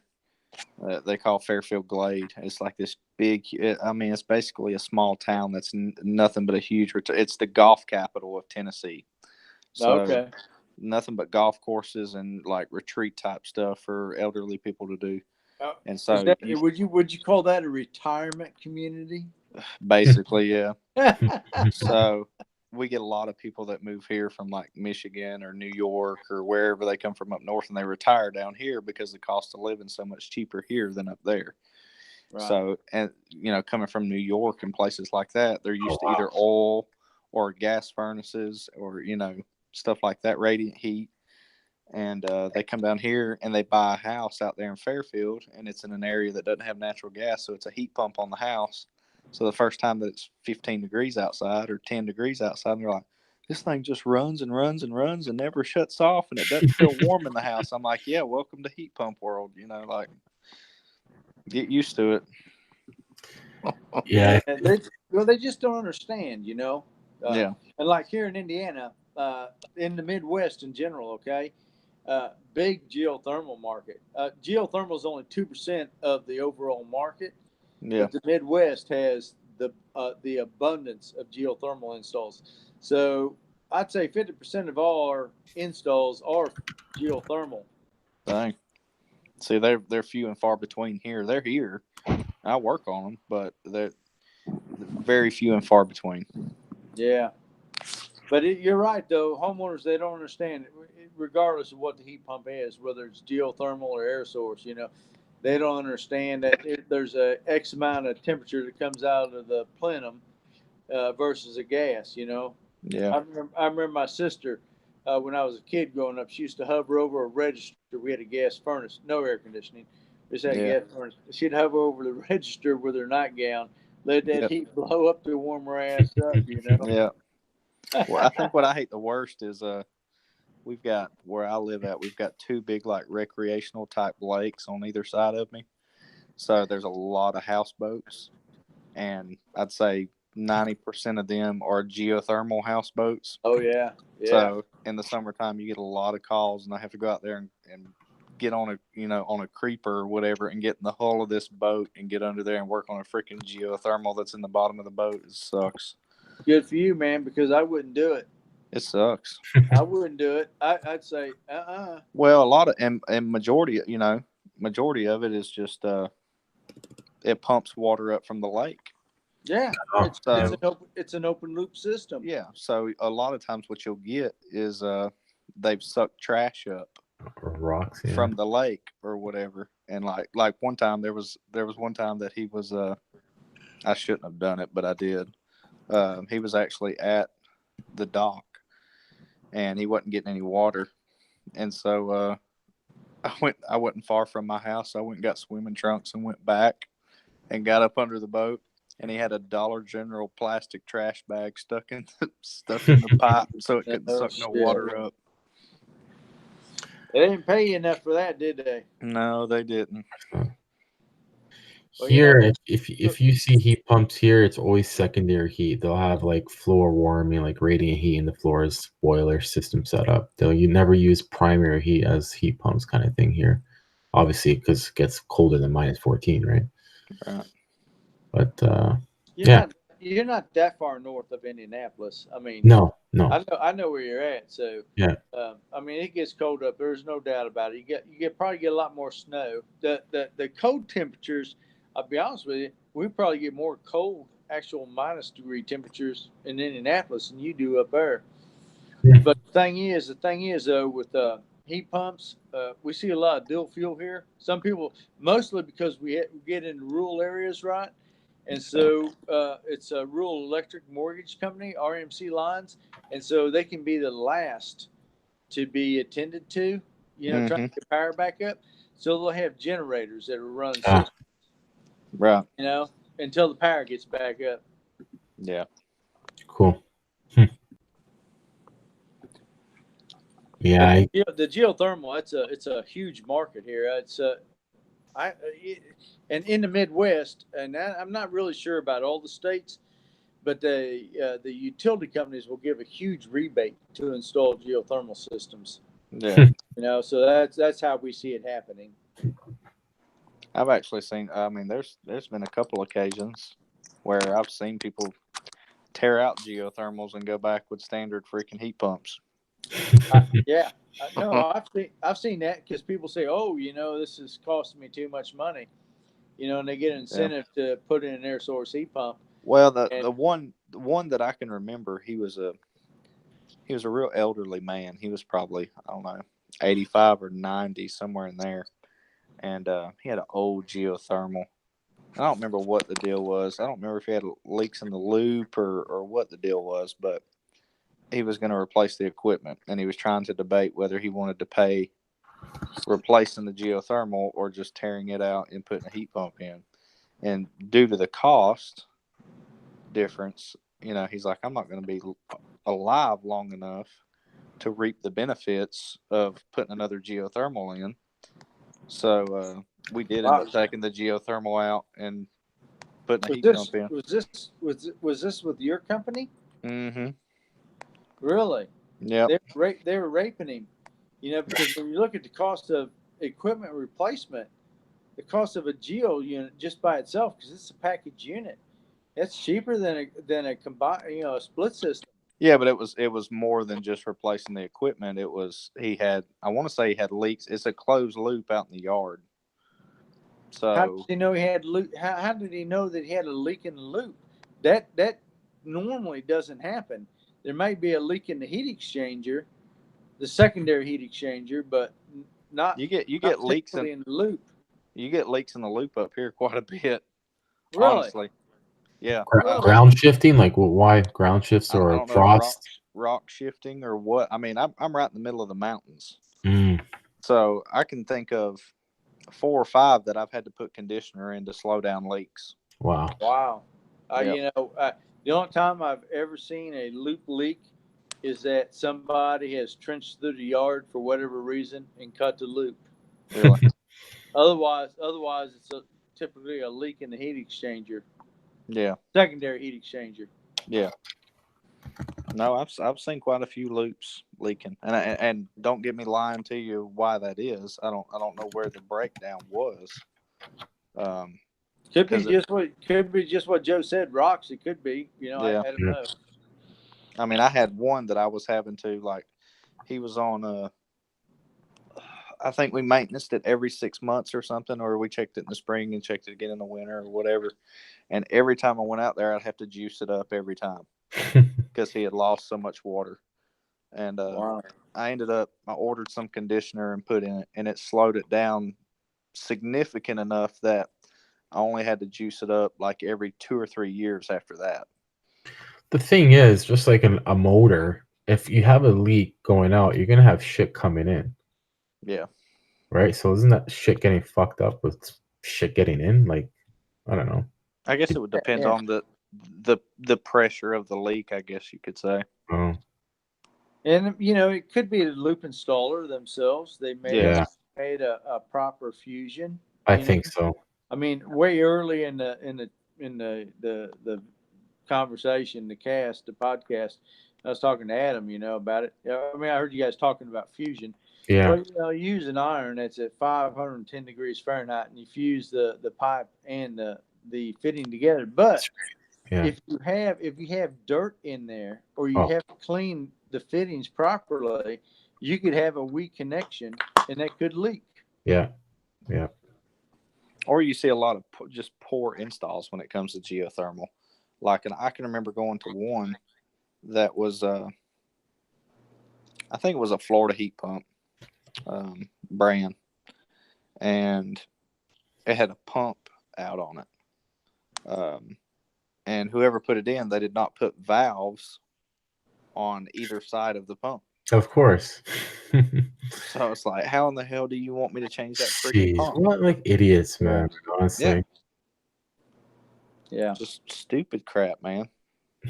I mean, yeah. It's the same stupid crap you see everywhere, But on geothermal, it's exaggerated even more when you do shit like that. Yeah. Sorry guys, cut you off. There's a guy in the chat. He's leaving. He just wants to tell you guys though, he enjoyed it, and he's thanking the guys who served. He served for 9 years with 2 deployments. Cool, man. Thank you for your service. Yeah, we'll keep you all in prayers, he says.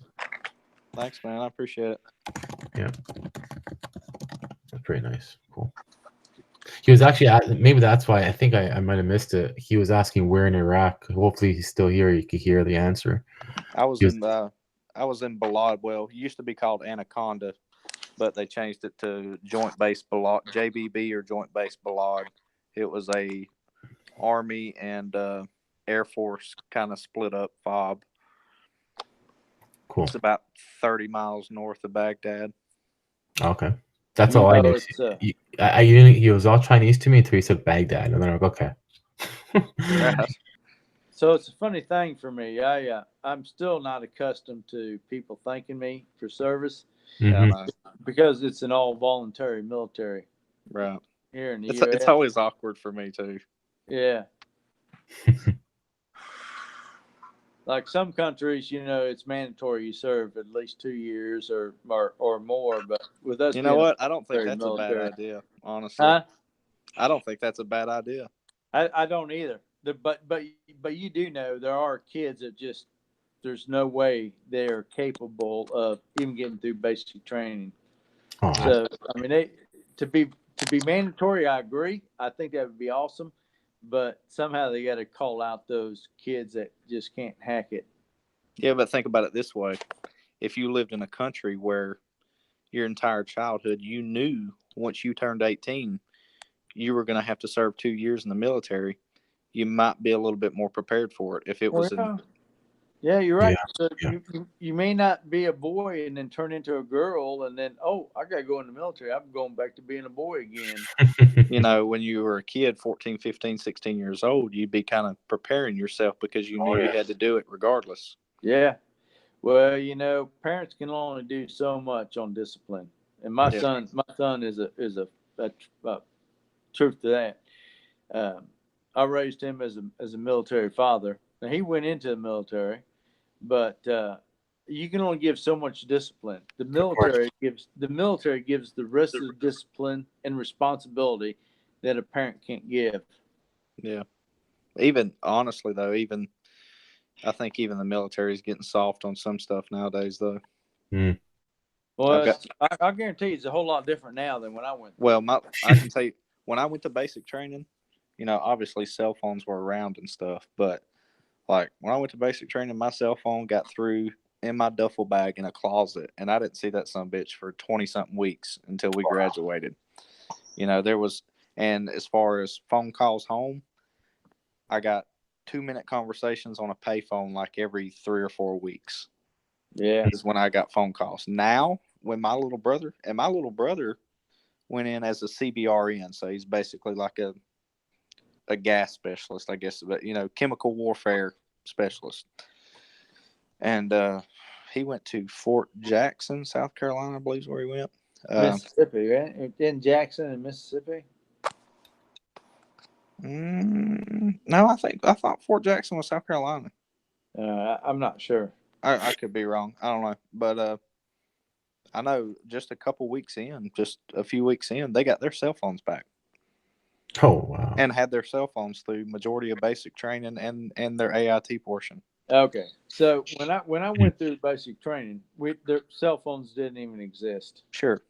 You know, there wasn't even a bag phone back then. Right. So, you know, you wrote letters home or you stood in line to use a phone booth, right? Yep. When my son went through basic training, he went through in the Air Force, and I think he was only there like 3 weeks, and I got a phone call, and I'm like, what are you doing? He's talking on a cell phone. How the hell are you doing that fucking shit, man? You know, we weren't allowed to do that. But you know what else? They've cut down the length of basic training. Yeah, I heard that. So when I went through basic training in the Army, it was 13 weeks. And now it's 8 weeks in the Army. Yeah, when I went through, it was 9 or 10 weeks of basic. And then my OSIT training, so my MOS training was another 7 or 8 weeks. Maybe another 10 weeks. Yeah. Something like that.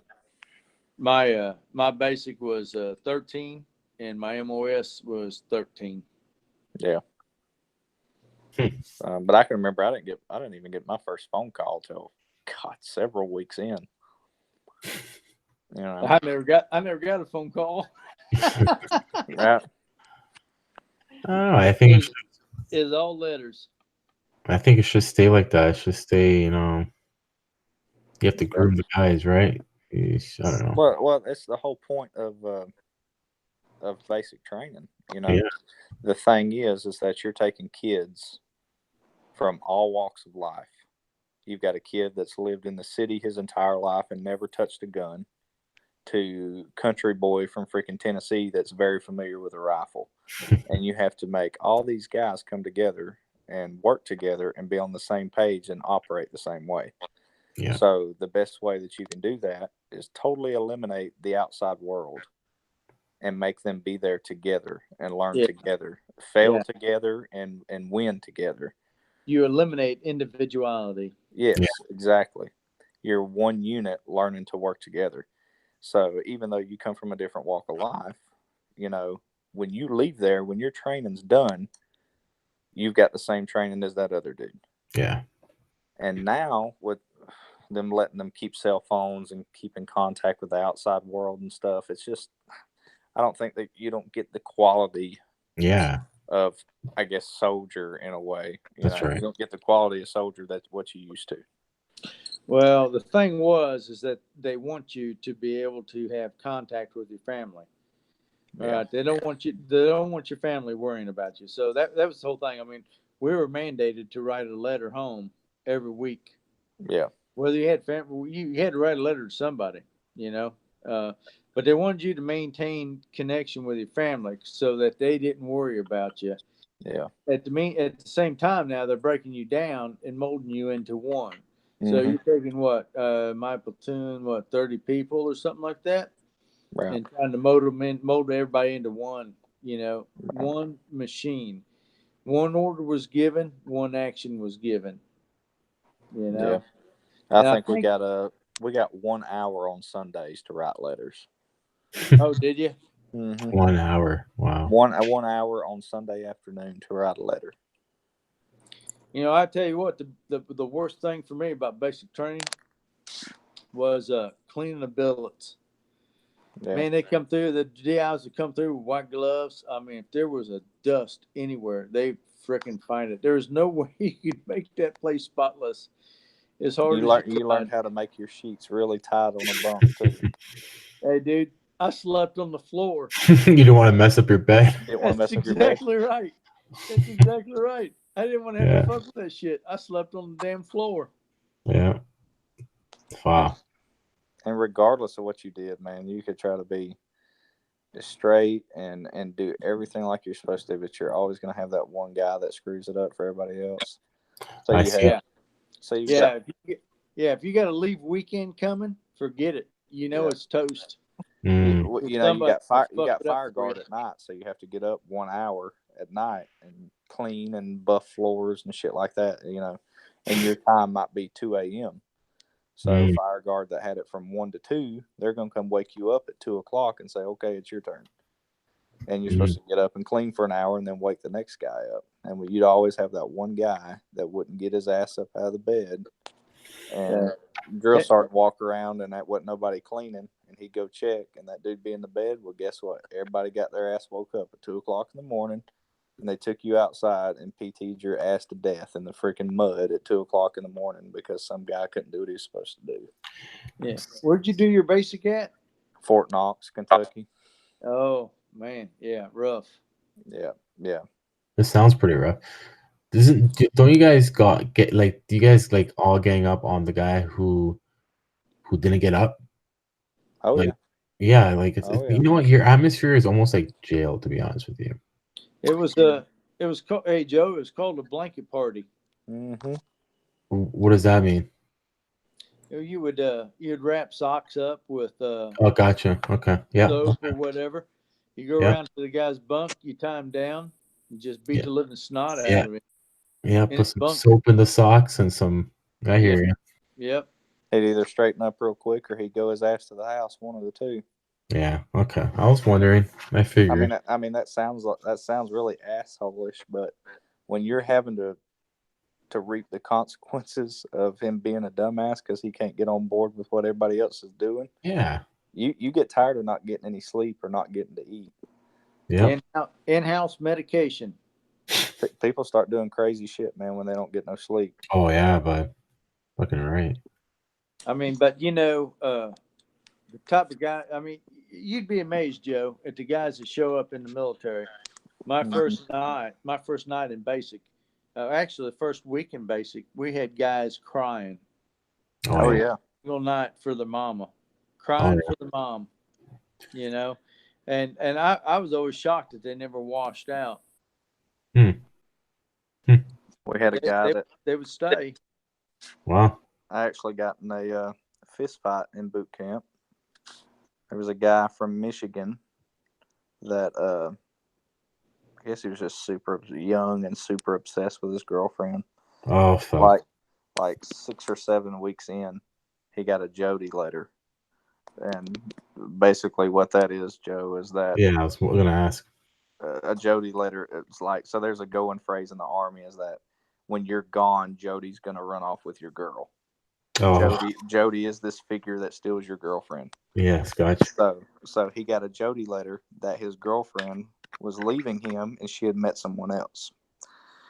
So he was all depressed and being stupid and just being loud and obnoxious and stuff. And I basically told him, shut the hell up and suck it up. And he bucked up and got in my face. So there we went. And drill sergeant come down there and asked us what the hell was going on. Nothing. Just took care of. So he's like, okay, yeah, whatever. So, drill sergeants will let you get away with that shit. Self-discipline. Yep. Yeah. Unfortunately, I fought way too many times during basic training. Yep. I mean, guys being loud after, lights out, and I tell them to shut the fuck up, and they want to come down and try to blanket party my ass. Yep. And I get up and whoop their fucking asses. You know? I was like, hey, dude, when you know how it is. At the end of the day, man, you're exhausted. When lights go out, man, you really want that fucking sleep because you don't get much of it. You got them two guys over there in another bunk just talking it up, and you're like, shut the hell up, dude. We're only going to get like 3 hours of sleep tonight. Shut up. Yeah, and they're sitting there joking, smoking, whatever. And most of them are like from like New York or Chicago. Yep. I never saw that fellas ever, out from rural areas, but Chicago and New York, man, they were jokesters all the time. They want to talk all the time. I'm like, shut the fuck up. Well, in my experience, it was always the country guys that were quiet and just kept their head down and freaking did what they were supposed to do and was just trying to get through the shit. Yeah.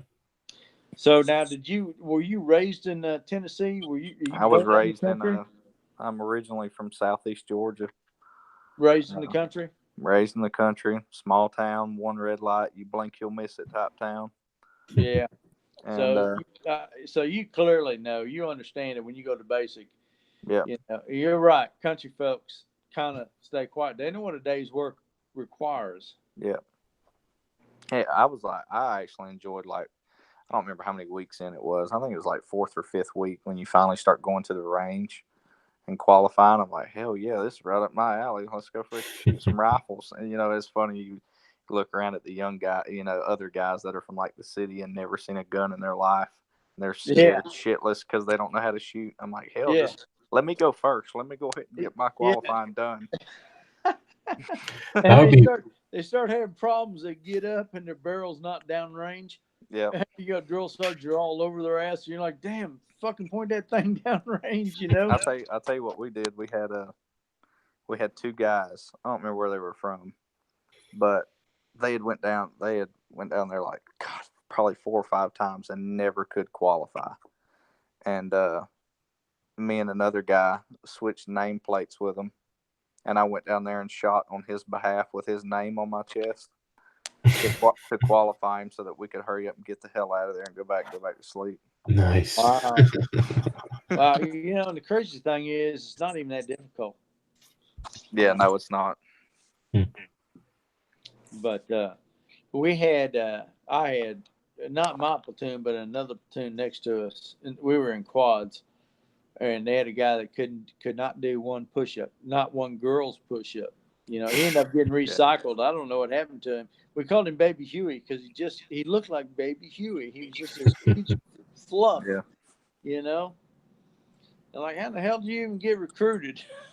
And I've seen guys that were in terrible shape. Like we had one guy there, his name was Morales, and he was a heavy set boy. I don't even know how he got approved to come to basic, but he was probably every bit of 270 pounds, I'd say. Oh, wow. He was a big boy, and he was terrible at PT. Couldn't do push-ups, couldn't do sit-ups. Damn sure couldn't run. Yeah. Damn sure couldn't run 2 miles. And man, probably couldn't even walk 2 miles. Yeah, like 2 weeks of them picking on him, dude. And before you know it, he was out there like they allowed him to get up early and go run around the brigade buildings every morning if he wanted to. And his ass would be out like 3:30. He'd get up and his ass would be out there running.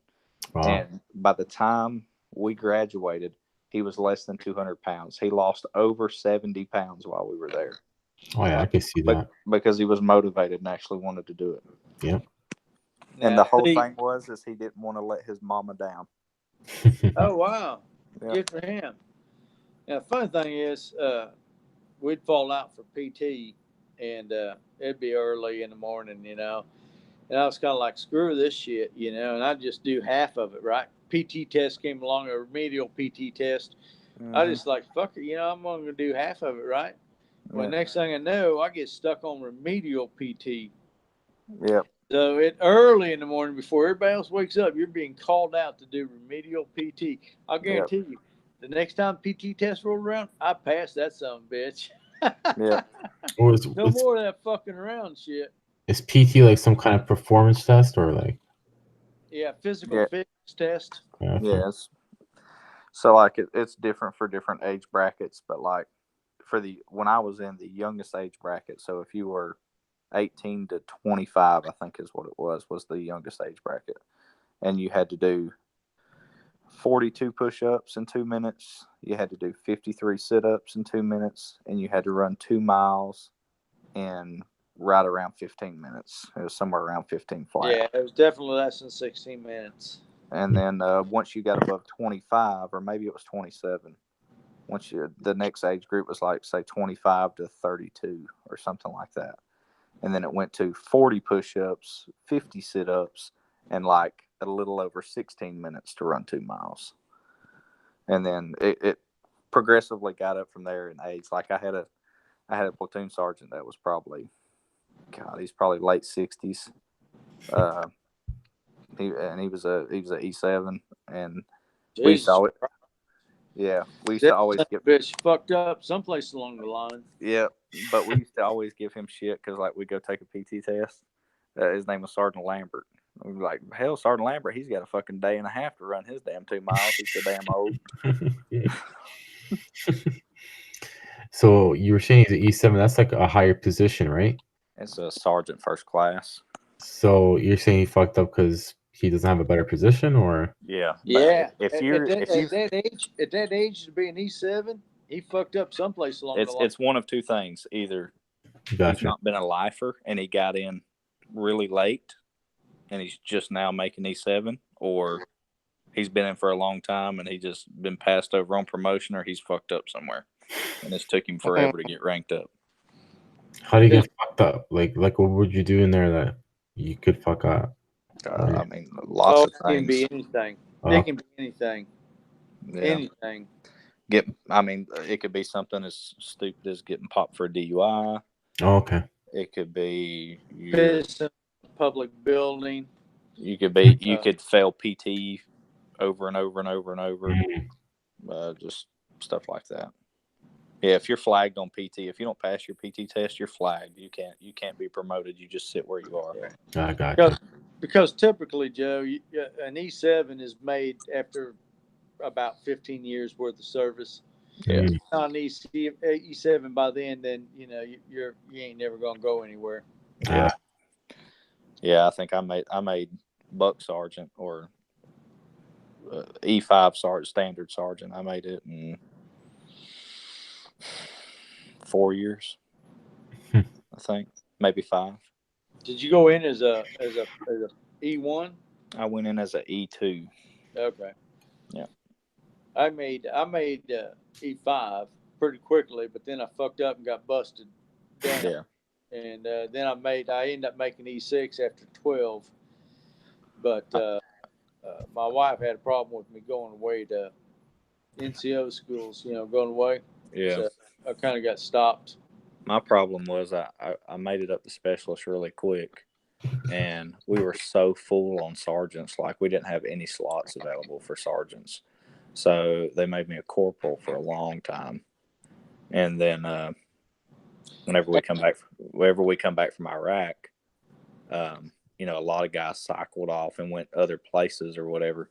So there was openings available for or open slots in my unit for E5s. And when the E5 list I come out number 1 on the list. So I made sergeant. Cool. Corporal slot is kind of a fucked up slot, man. It is. It really should just be an E4 and that's it. Yeah. Because as corporal, you got command responsibilities, and usually everything rolls downhill. All right, Corporal, you fucking. Well, not only deal with that, all but this. you're supposed to be considered a non-commissioned officer, but at the same time, people laugh at you because you're still just an E4. They don't. You're not a sergeant, you know. Yeah, so you're kind of stuck exactly. in the middle, where you're supposed to be telling people what to do, But you can't. but you can't Yes. because they don't respect you to listen Yeah. to you. Exactly. So you're like a possum. Yeah, you're like kind of stuck in the middle. Like, I don't know. It's weird. Yeah, but so Joe, you're listening to all this. Don't think the military is wrong. I mean, No, it was absolutely good. not. Good. It was good to me. Yeah. I loved every minute of it. Man, it turned me from being a complete idiot kid to actually having some discipline. Yeah. And having to become a man real quick. Yeah. So, but you know, I don't explain it. But see, you had a like a template and like some discipline to you already, and that's why your stay there was pretty good. But like the guys, like you guys are saying, that cried or got in shit or whatever, they obviously didn't have too much discipline, and they need to be straightened up, right? Yeah. No, yeah, I would say you're right. I mean, Yeah. My father was a military man. But I also grew up on a farm where you woke up early in the morning, and this is shit you had to do before you had to go to school, and then this is shit you had to do when you got home. So it I is was already regimented to work. It is physical. Don't get me wrong. It is physical. And there's times that they're going to beat your body down, but 90% of it is mental, man. You know, when they're calling you names and they're freaking smacking you in the head and all kinds of shit, you just have to ignore them. You have to block it out. If you let it get to you, you're never going to make it. Never. They'll put their nose up to your nose, and they are screaming in your face. And if you're even the slightest bit timid, man, you just break down. They just break down. I got smacked in the head I don't know how many times. Fuck. And then, of course, going through there with the last name Beaver. Oh. Yeah. Yeah, so, sure. So every time we went and got our head buzzed once a week, I always got made fun of because the drill sergeant would say how he loved to shave Beaver. So, it's crazy how they use that, eh? Like you would never think they'll use. Man, they will find a way to get to you. Oh, that's funny shit. Yeah, they do. I decided that when I went to basic, I was going to shave my head before I went, right? And then I end up having to sweep up all the hair in the barbershop from everybody that came through to get their hair. Yeah, like I should just walk through with hair on my head and let them shave it. Yeah, but it's something else, man. These are just stuff. I mean, you just guys you think we're tough guys would just break down. Oh, I believe it. And then other guys who you thought were just total girly type of guys would step up and be like, the best in the platoon. Yeah, I can see that. And Justin kills me when he's having these smokes. I'll just get up and have a smoke. I'm telling you, man. That's my one habit. Yeah, it's all good. Well, that's the other thing. In the military, if you go in not smoking or using tobacco of any sort, you come out. Going to. Oh, I know. Whether you're dipping snuff or smoking cigarettes, one of the two. Yeah. You know what's crazy is whenever we was in Iraq, obviously you could buy cigarettes from the PX, but they were stupid expensive. So I smoked Iraqi cigarettes. They were Class B cigarettes. And they were called Royale Clubs. How were they? They were $5 a carton. So I loaded up. Like I had a huge black tough box just packed full of cartons of cigarettes. Shit, man, that's harsh. How were they? They were actually good. Wow. What a lot of guys did was right before we come home, they went down to the little Haji Mart and bought up every carton of cigarettes they had and put it in a tough box and mailed it home. And like a year after we got home, those fuckers were still smoking on those Iraqi cigarettes. Wow. That's nuts. You would think you didn't want to see them, but yeah. Oh, that's crazy. And then while we were there, freaking Grizzly sent us boxes and boxes of freaking Grizzly wintergreen dip. So I dipped and smoked while I was there. So yeah. Well, yeah, you're gonna dip. You're gonna dip because you need that nicotine, and I did, but we didn't have a PX or anything like that. So my wife, my ex-wife now, she would mail me Copenhagen because back in the day there was only Copenhagen and Skull. That was the only two. Yeah. And so I dipped Copenhagen, and I said, she'd mail me Copenhagen. I didn't care how old it fucking was, I was just damn glad to have it, Well, see, like when we was out on mission, you don't have time to stop what you're doing and fucking pull out a cigarette and hold a cigarette in one of your hands the whole time. So while we was out on mission, I dipped the entire time. Yeah. I only smoked when we was back at the Chews. Yeah, exactly. Yeah, and see, and I don't know about you, but we didn't have alcohol available to us. We was part of the United Nations and other branches, of the military throughout the world. They'd have alcohol, right? They could drink. Well, we never could. We weren't allowed to. So Copenhagen was. I mean, that was the only thing that made me feel like back home again. Yeah, I did a lot of shit when we got back home. Like when we got back home, we demobbed in Camp Shelby, Mississippi. Oh yeah, been there. And we'd go out to Hattiesburg, Mississippi is the closest town. Yeah, down south. We would go to the bar. Like when you've been gone for over a year on the other side of the world, and you come home, like you're able to go out and drink with buddies. We did a lot of freaking stupid shit. Oh, no kidding. Hey, let me tell you what. I've been down there to Hattiesburg, and I've been in that same situation, right? Mm-hmm. Hey, the fat girls look good. Oh yeah, sure. They need loving. At that point, if there wasn't a camel, it was worth fucking. There was a massage parlor there in Hattiesburg that gave freaking happy endings, and like you could drive by there and there'd be fucking guys just lined up going. Oh yeah. I got so fucked up one time. I looked down and I'm in the bar, right? So one entrance in only. Of course, we always go to the back of the bar. I mean, you keep your eye on everybody, right? So we end up getting out, and I'm with my buddies, and I'm so fucked up, right? And I look down, I said, "Hey, man, this rock looks like, they look like seashells," and they were shells. Everything down in Hattiesburg, everything down there, they were like shells. They didn't have rocks like we do up north. They had shells down there for driveways and stuff. Yep. And I'm so fucked up. Like, hey, man, these rocks look like seashells. Yep. We did stupid shit like me and my buddy that he's passed away now, but we was going to go out one night. He's like, let's go do something stupid. I'm like, all right. So we went to the damn tattoo parlor. I got a tattoo on my elbow. And then he's like, I'm going to get my nipples pierced. I'm like, okay, go ahead. And he's in the military with you? Yeah. And he's like, I'll pay for yours if you get it done too. So we both got our freaking nipples pierced. You want to talk about hurting? That was the worst shit ever. Really? How the fuck did you get it? How long were you able to get away with that? Not very long. That's totally against regs. Yeah, it is. Yeah, it is.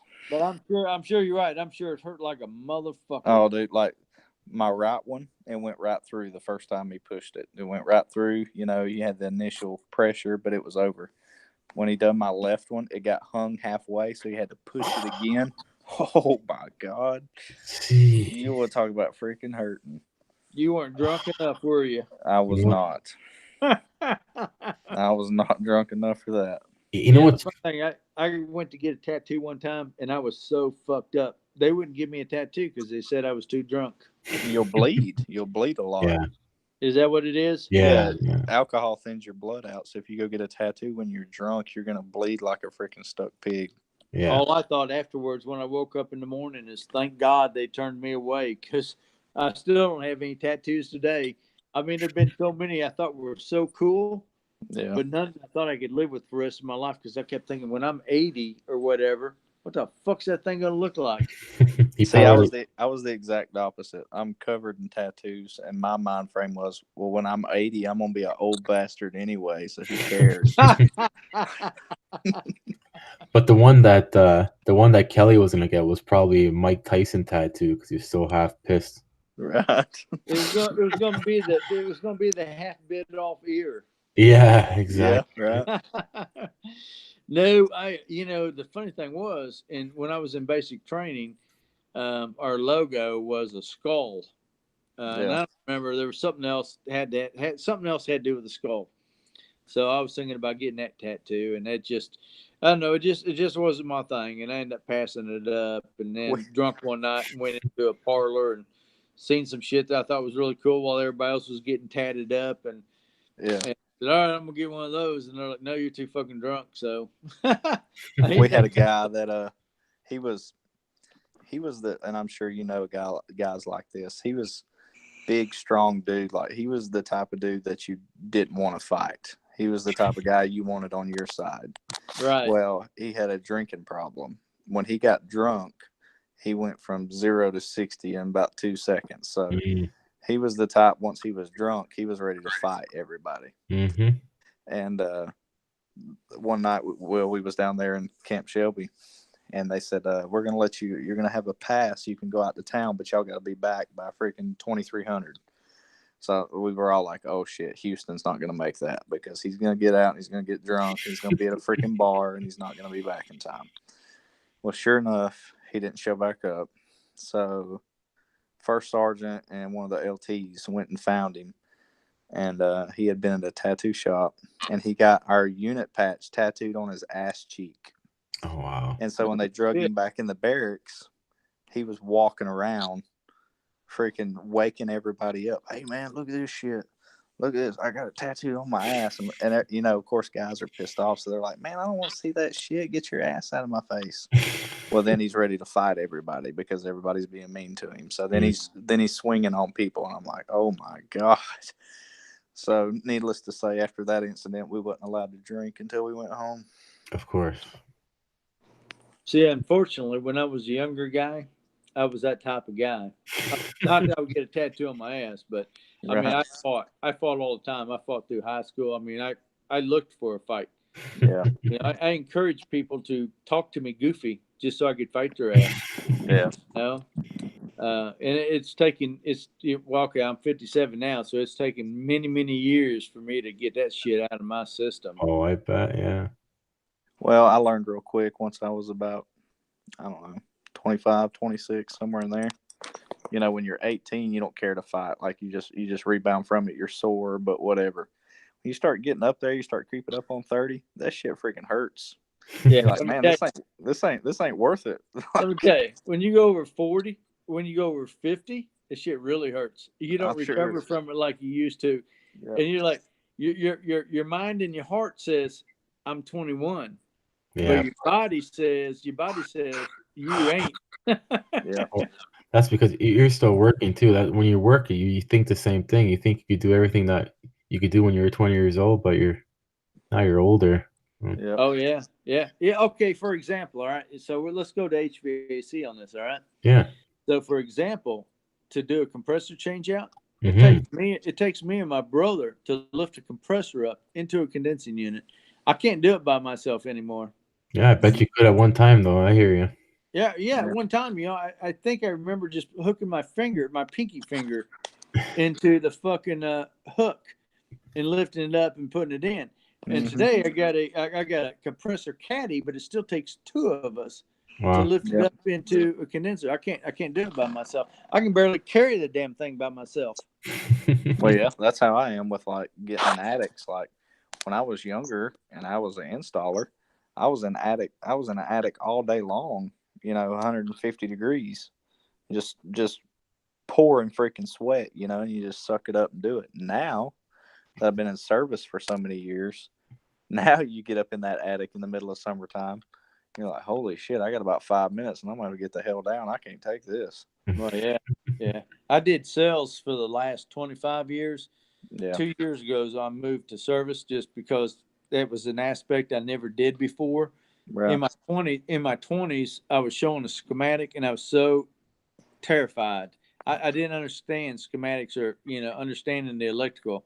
Yeah. And so I just said, I'm not doing this, and I'm gonna find another way. And I moved to sales, and I spent 25 years in sales at a contractor and distributor level. But as I got older, I said, you know what? I never did service. You know, I want to do this before I die, so I can say I did every aspect, right? Right. And so, thank God in Indiana we don't have a lot of attics or crawl spaces we have to get into for equipment, but it does happen. Yeah. And I have found attics where I can't pull myself up in there, and I'd have to call back and say, yeah, you have to send somebody else out. I can't pull myself up there. I don't have the body strength anymore to pull myself up there. Yeah. So your units in Indiana are all like in the basement, like here? Most of them, either basement or first floor. Sometimes pretty second floor, but very seldom in a attic or a crawl space. Yeah, same here. There's no attic here. So I have lots of crawl spaces. Yeah. Very rarely do I have to get in an attic. Very rarely. Well, that'll keep you trained up on your low crawling skills. It'll keep you trained up to take a stick with you and make sure there's no snakes where you got to crawl. Well, the worst thing is you get back to the air handler or whatever's down in the crawl, right? And then there's a damn raccoon back there. Oh, fucking growling at your ass. Yep. Fuck, that's horrible, man. Yep. I've had that happen before, and then I turn around and try to come back out, and then be a German Shepherd at the excess. I've been sitting in a crawl space before. Jeez. I've been sitting in a crawl space, sitting on the plastic, sitting in front of an air handler, like working on a blower motor or whatever, and see the plastic move, you know, to my right, where you can tell something's up under the plastic, under the vapor barrier. You pick up the plastic, and there'd be snakes up under the plastic. Like, oh shit! Let me put that back down. I'm gonna tell you, I hate snakes. I hate spiders. Those two things I do not like. See, freak my ass out. Spiders don't bother me. I'll crawl through a crawl space that's full of spider webs. That doesn't faze me. Snakes, I don't do snakes. I can't stand those cobwebs, man, getting in my face. I think something's crawling on me the whole time after I wipe that shit away. I just crawl through it, get through there, do what I got to do, and I get back out, and then I wipe myself down. I just try not to think about it while I'm under there. I get a stick, something to get him out of the way. Yeah.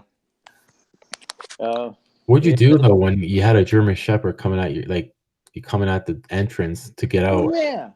German Shepherd, I can see that. Damn crawl space. I can see that happening. Shepherd barking at your ass. I can see that. And a raccoon at the other end. You fucked, right? You're stuck. You're stuck. I can still see that happening because the dog doesn't hear you at first. So you go in the crawl space, and all of a sudden he hears you, and he's that's fucked up. Yeah.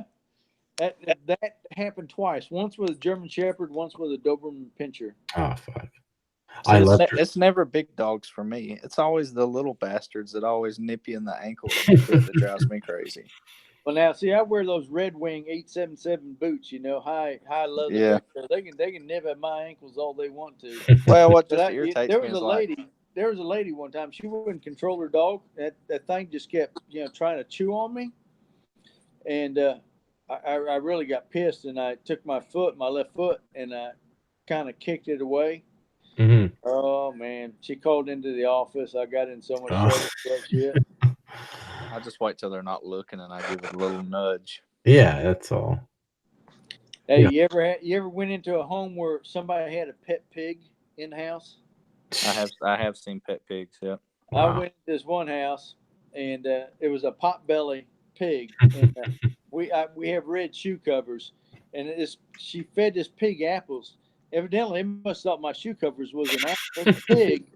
I'm sitting there trying to work on the furnace. This pig keeps chewing on my boots and shit. Oh my god, yeah. They're cute though, man. And the lady just like, she's like, oh, sweetie, whatever, like all this cutesy shit. And I'm like, get that fucking pig away from me. Yeah, I like the ones that like you go in the house and the dog's just yapping as soon as you knock on the door, and they're just yapping the entire time, and then every time you turn away from them and start to walk away, like the dog wants to come up and try to nip you in the back of the ankle. And then when he does, the lady's like, oh, did he try to bite you? No shit, woman. Did you not just see what he did? Exactly. Did you just not see that? I told a dude one time, his dog just kept on, man, like just kept on trying to get me. And he's like, finally, like 15 minutes into the call, he's like, do I need to take him with me or something? I was like, yeah, well, you knew I was coming, right? And he's like, yeah. I was like, and you knew your dog is aggressive. Yeah. Yeah. I was like, why would you not put him up in a freaking bedroom or something? Of course. Like, it's driving me crazy. Yeah. So today, if people got dogs, I don't care what size they are. If they're like, semi-aggressive, I'll tell them, look, you got to lock that dog up in a bedroom. You got to put it someplace because I got to come and go out of the house. Yeah. They leave that thing on me all the time. Or you get the homeowners that just stand over you the entire time. Oh, fuck. Dude, I literally, Friday, I had to change an accumulator in a package unit. Oh. And I'm sitting there brazing this sweating the old accumulator out and getting ready to braze the new one back in. And this dude is standing shoulder to shoulder with me with a shop, because I got the package unit broke down, standing shoulder to shoulder with me, shop backing out the unit while I'm sitting there trying to freaking braze, like right on top of me. He's like, is this vacuum bothering you? I said, yeah, as a matter of fact, it is. Can I finish what I'm doing? And then you can shop back all the leaves out that you want to. Let me get this shit done first. The guy that taught me how to braze, I remember he used to hate if you even breathed on it by his area. Like if, let's say, you're holding something or doing anything, like he does not want anything to be touched anywhere near him when he's brazing. He just wants everything to be still. You know what I mean? Because he thinks some things will impede the. And most of the time, homeowners standing over me doesn't bother me. Like, I just have a conversation with them and whatever. But when you're right up over my shoulder, oh yeah, like, or it's either the ones that's right on top of you or the ones that stand back away from you a little bit, and they don't even talk to you. They just stand there and watch you. Those are the ones that drive me crazy. Those are the ones that are a little weird. Because do you talk to you? Like, do I say something? What do you want to? Yeah, and then you try to have a conversation with them, and they give you like one word answer. Yeah. Those are the ones that are like. I see where this is going. Yep, exactly. Yeah, they bother the fuck out of me. Yeah, I don't like them. I swear, you just want to turn around and say, "You can go on. I'll let you know when I'm done." Yeah. If they're standing over my shoulder the whole time, I gotta ask them to leave because they distract me. Sure. I'm sitting there trying to diagnose something, trying to figure out what's wrong, and they're sitting there yakking to me the whole time. Yeah. See. I can't diagnose. I mean, I'm listening to what they're saying and trying not to be rude. And I'm like, like, am I bothering you? I'm like, yes, you are. You need to go away. Yeah, when you try and diagnose something, you gotta be like focused. That's how I am, and I'm pretty sure you guys are. You gotta be focused, and you gotta see what's going on, and just. Or you've opened a unit up and you've literally been looking at it like 30 seconds, and they come around the corner. You got it figured out yet? I'm like, are you shitting me? I just got here freaking 30 seconds ago. No, I don't. Yeah. You're a magician, right? Yeah, right. You know what's happened to me? Like, you're trying to do two things at once. So you're like looking at the one thing like for so long, and it's staring you right in the eyes, and they're talking to you, but you don't even like, your eyes are like just fixated on one thing because you're trying to talk to them, but do this. Yeah. Oh man. Exactly. It's just frustrating. It's just, what do you know what I mean? Yeah, and I don't even know that I'm very polite when I ask them to leave. Yeah. If you do it politely, I'm pretty sure they understand. Because it's gotten to the point where they annoyed me so much that I'm probably actually kind of rude. I try not to be, but I think I probably am. It's tough sometimes. Yeah, it is tough. You got to have that assertiveness like Steve Lav. Dude, man, I think I'd get fired if I talked like him. Yeah, he does, man. He talks down to him. Oh, yeah, he gets away with it. Yeah. Yeah, the way he does shit, I'm like, how the hell do you get away with that shit? Oh, I know. Yeah. They're just going to be a totally different breed of people up there, Yeah. He probably has that charm to him. Maybe they just don't see it. I don't know. Who knows? I don't see it. Hey, guy. I know. Yeah. If I talk to a homeowner like that, dude, they'd kick me out the house. This shit's fucked up. Yeah. He says all this shit. They're like, man, yeah, I'm with you. I'd get kicked out of the house. Yeah, especially you guys. I heard in the South is a little bit more strict for that, like calling and stuff like that. It's kind of Joe. I bet you can't get away with that stuff. No, I can't say guy. I have to be really polite. I got to be so polite with these people. I think everybody does. I don't even know how Steve gets away with that shit. That's true. You're right. It's You're just right. got to be his area. I don't know. Maybe. I don't know. They're long. They probably have been with Steve for a while too, right? Yeah, they're probably used to him. Some of them for sure. Yeah. So that Because helps. he's always showing these yellow tags up there, where he's been there, many times. Exactly. Yeah. So that helps him. But it's funny sometimes. I tell you, man. Like that video the other day we seen about pushing the button there. Oh, on the boiler. Yeah. Yeah. Oh my God. Like, if you push it once and it don't work, don't push it again. Yeah. Yeah. Yep. But he's also a freaking owner operator, so he can kind of. That's right. Get away with that too. Right. He's a one-man shop. Yeah. Yeah. I mean, I don't even know how he does some of the shit he does as a one-man shop. I really don't. Yeah. Well, that's crazy. It's like he puts changeouts off. He tells them he don't have time for it. Have you ever seen him with a helper? No. No, I haven't either. And he'll do changeouts, and there ain't no fucking helper. Yep. He might take 2 days to do a changeout. Yeah. Yeah.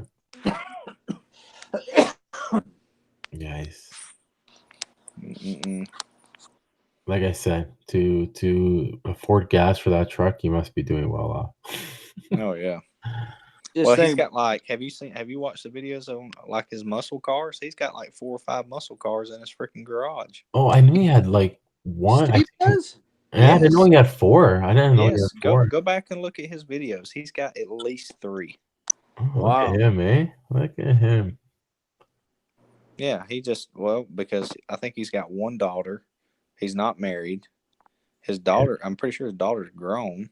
Yeah. So it's just him. So he can spend his money on whatever the hell he wants to. Why not, right? Fuck. He's just a guy. He's just the kind of guy that I never would picture with a muscle car. No. Oh yeah, he's got like a old, kind of like a rat rotted out 50s or 60s model truck. Cool. I think he's got a 67 Chevelle. Nice. He's got so he knows what to get. Another one. I think he's got a. Does he have a Model T? he's got. I know Ford, at least 3. At least 3. Wow. He's got videos. If you go back on his playlist on his channel. Yeah, that's what. And one of them will be labeled with his cars. That's what I'll do. Because I know he had one. I don't think I ever scrolled back far enough because I get in there and then he's got chicken coops, chickens. Yeah. Chickens. I'm like, I don't really give a shit about chickens. Yeah. And I quit scrolling back. That's great. I've watched all these guys that's been around for a long time, like John's videos. I think I've watched every one of John's videos. And I've watched a shit ton of Steve Labs too. Yeah. Oh yeah. Yeah. And I've watched a lot of Steve's. Now, John's are quite entertaining, Yeah. And he's kind of what drew me into. Actually, he's one who drew me into trying to go into service. Yeah. Yeah. And if I run into something that I have a question about, I'll just Google and I'll bring up his site, and he's usually got a video covering anything I got a question about. That's cool. You know what? He drove a lot of people to many things, and I'm one of them. He drove a lot out of, and yeah, awesome. Yeah. On that note, I think we're gonna call it, bud, because it's 5:30 here. Yeah, I know. I gotta go to bed too. Yeah, it's way past my bedtime. I'll guarantee you that. Yeah. What time is it there in Indiana? There. It's 5:25. Yeah, so the same as I figured, same time as us. Yeah. Cool, man. It's been a slice. I love the stories from you guys. It was awesome. Yeah, hopefully I get to hang out again sometime. Oh, for sure, absolutely. But now we know that it's you, and we know it's what you need. You're not somebody in here trying to raise some shit. You're not from Mobile, Alabama, or North Carolina. Yeah. Yeah. What happened? I mean, I've been watching it for many weeks. Problem is I end up in bed way too soon. You know, I just can't stay up too late. And tonight or today, I had taken a nap, but fuck, you know, I end up lying awake. Yeah, happens. So I got lucky. So I'm gonna try to work it out so where I can get up with you guys again. Hey, you know what though? Tonight we actually started earlier. Yeah. Yeah, it was like 10 minutes till 10 here. Yeah, exactly. Yeah. Because normally I told John, I said, man, your video, your live chat don't start till 11. He's like, well, no, it's normally 9:30 to 10. I'm like, nope, it's not. It's really late. So I usually end up watching it on Sunday. Oh, that's cool. That's cool. Yeah, it's interesting. It's like a So big, it's a radio station. Here I am talking with you guys on Sunday. Right. Sorry? Yeah. Yeah. Yeah, I gotta go my ass to bed. I got somewhere I gotta be at freaking lunchtime. Yeah, exactly. Me here. Same thing. Lunchtime. So at least I can sleep in a bit. Good chatting with y'all. Yeah, for sure, Kelly. See you later, Justin. Yeah. See you next time. See you guys. I think everybody else is sleeping. Yamo sleeping. LMAO. Yeah. All right, see you, buddy. Yeah, see you, Chad. See you, man.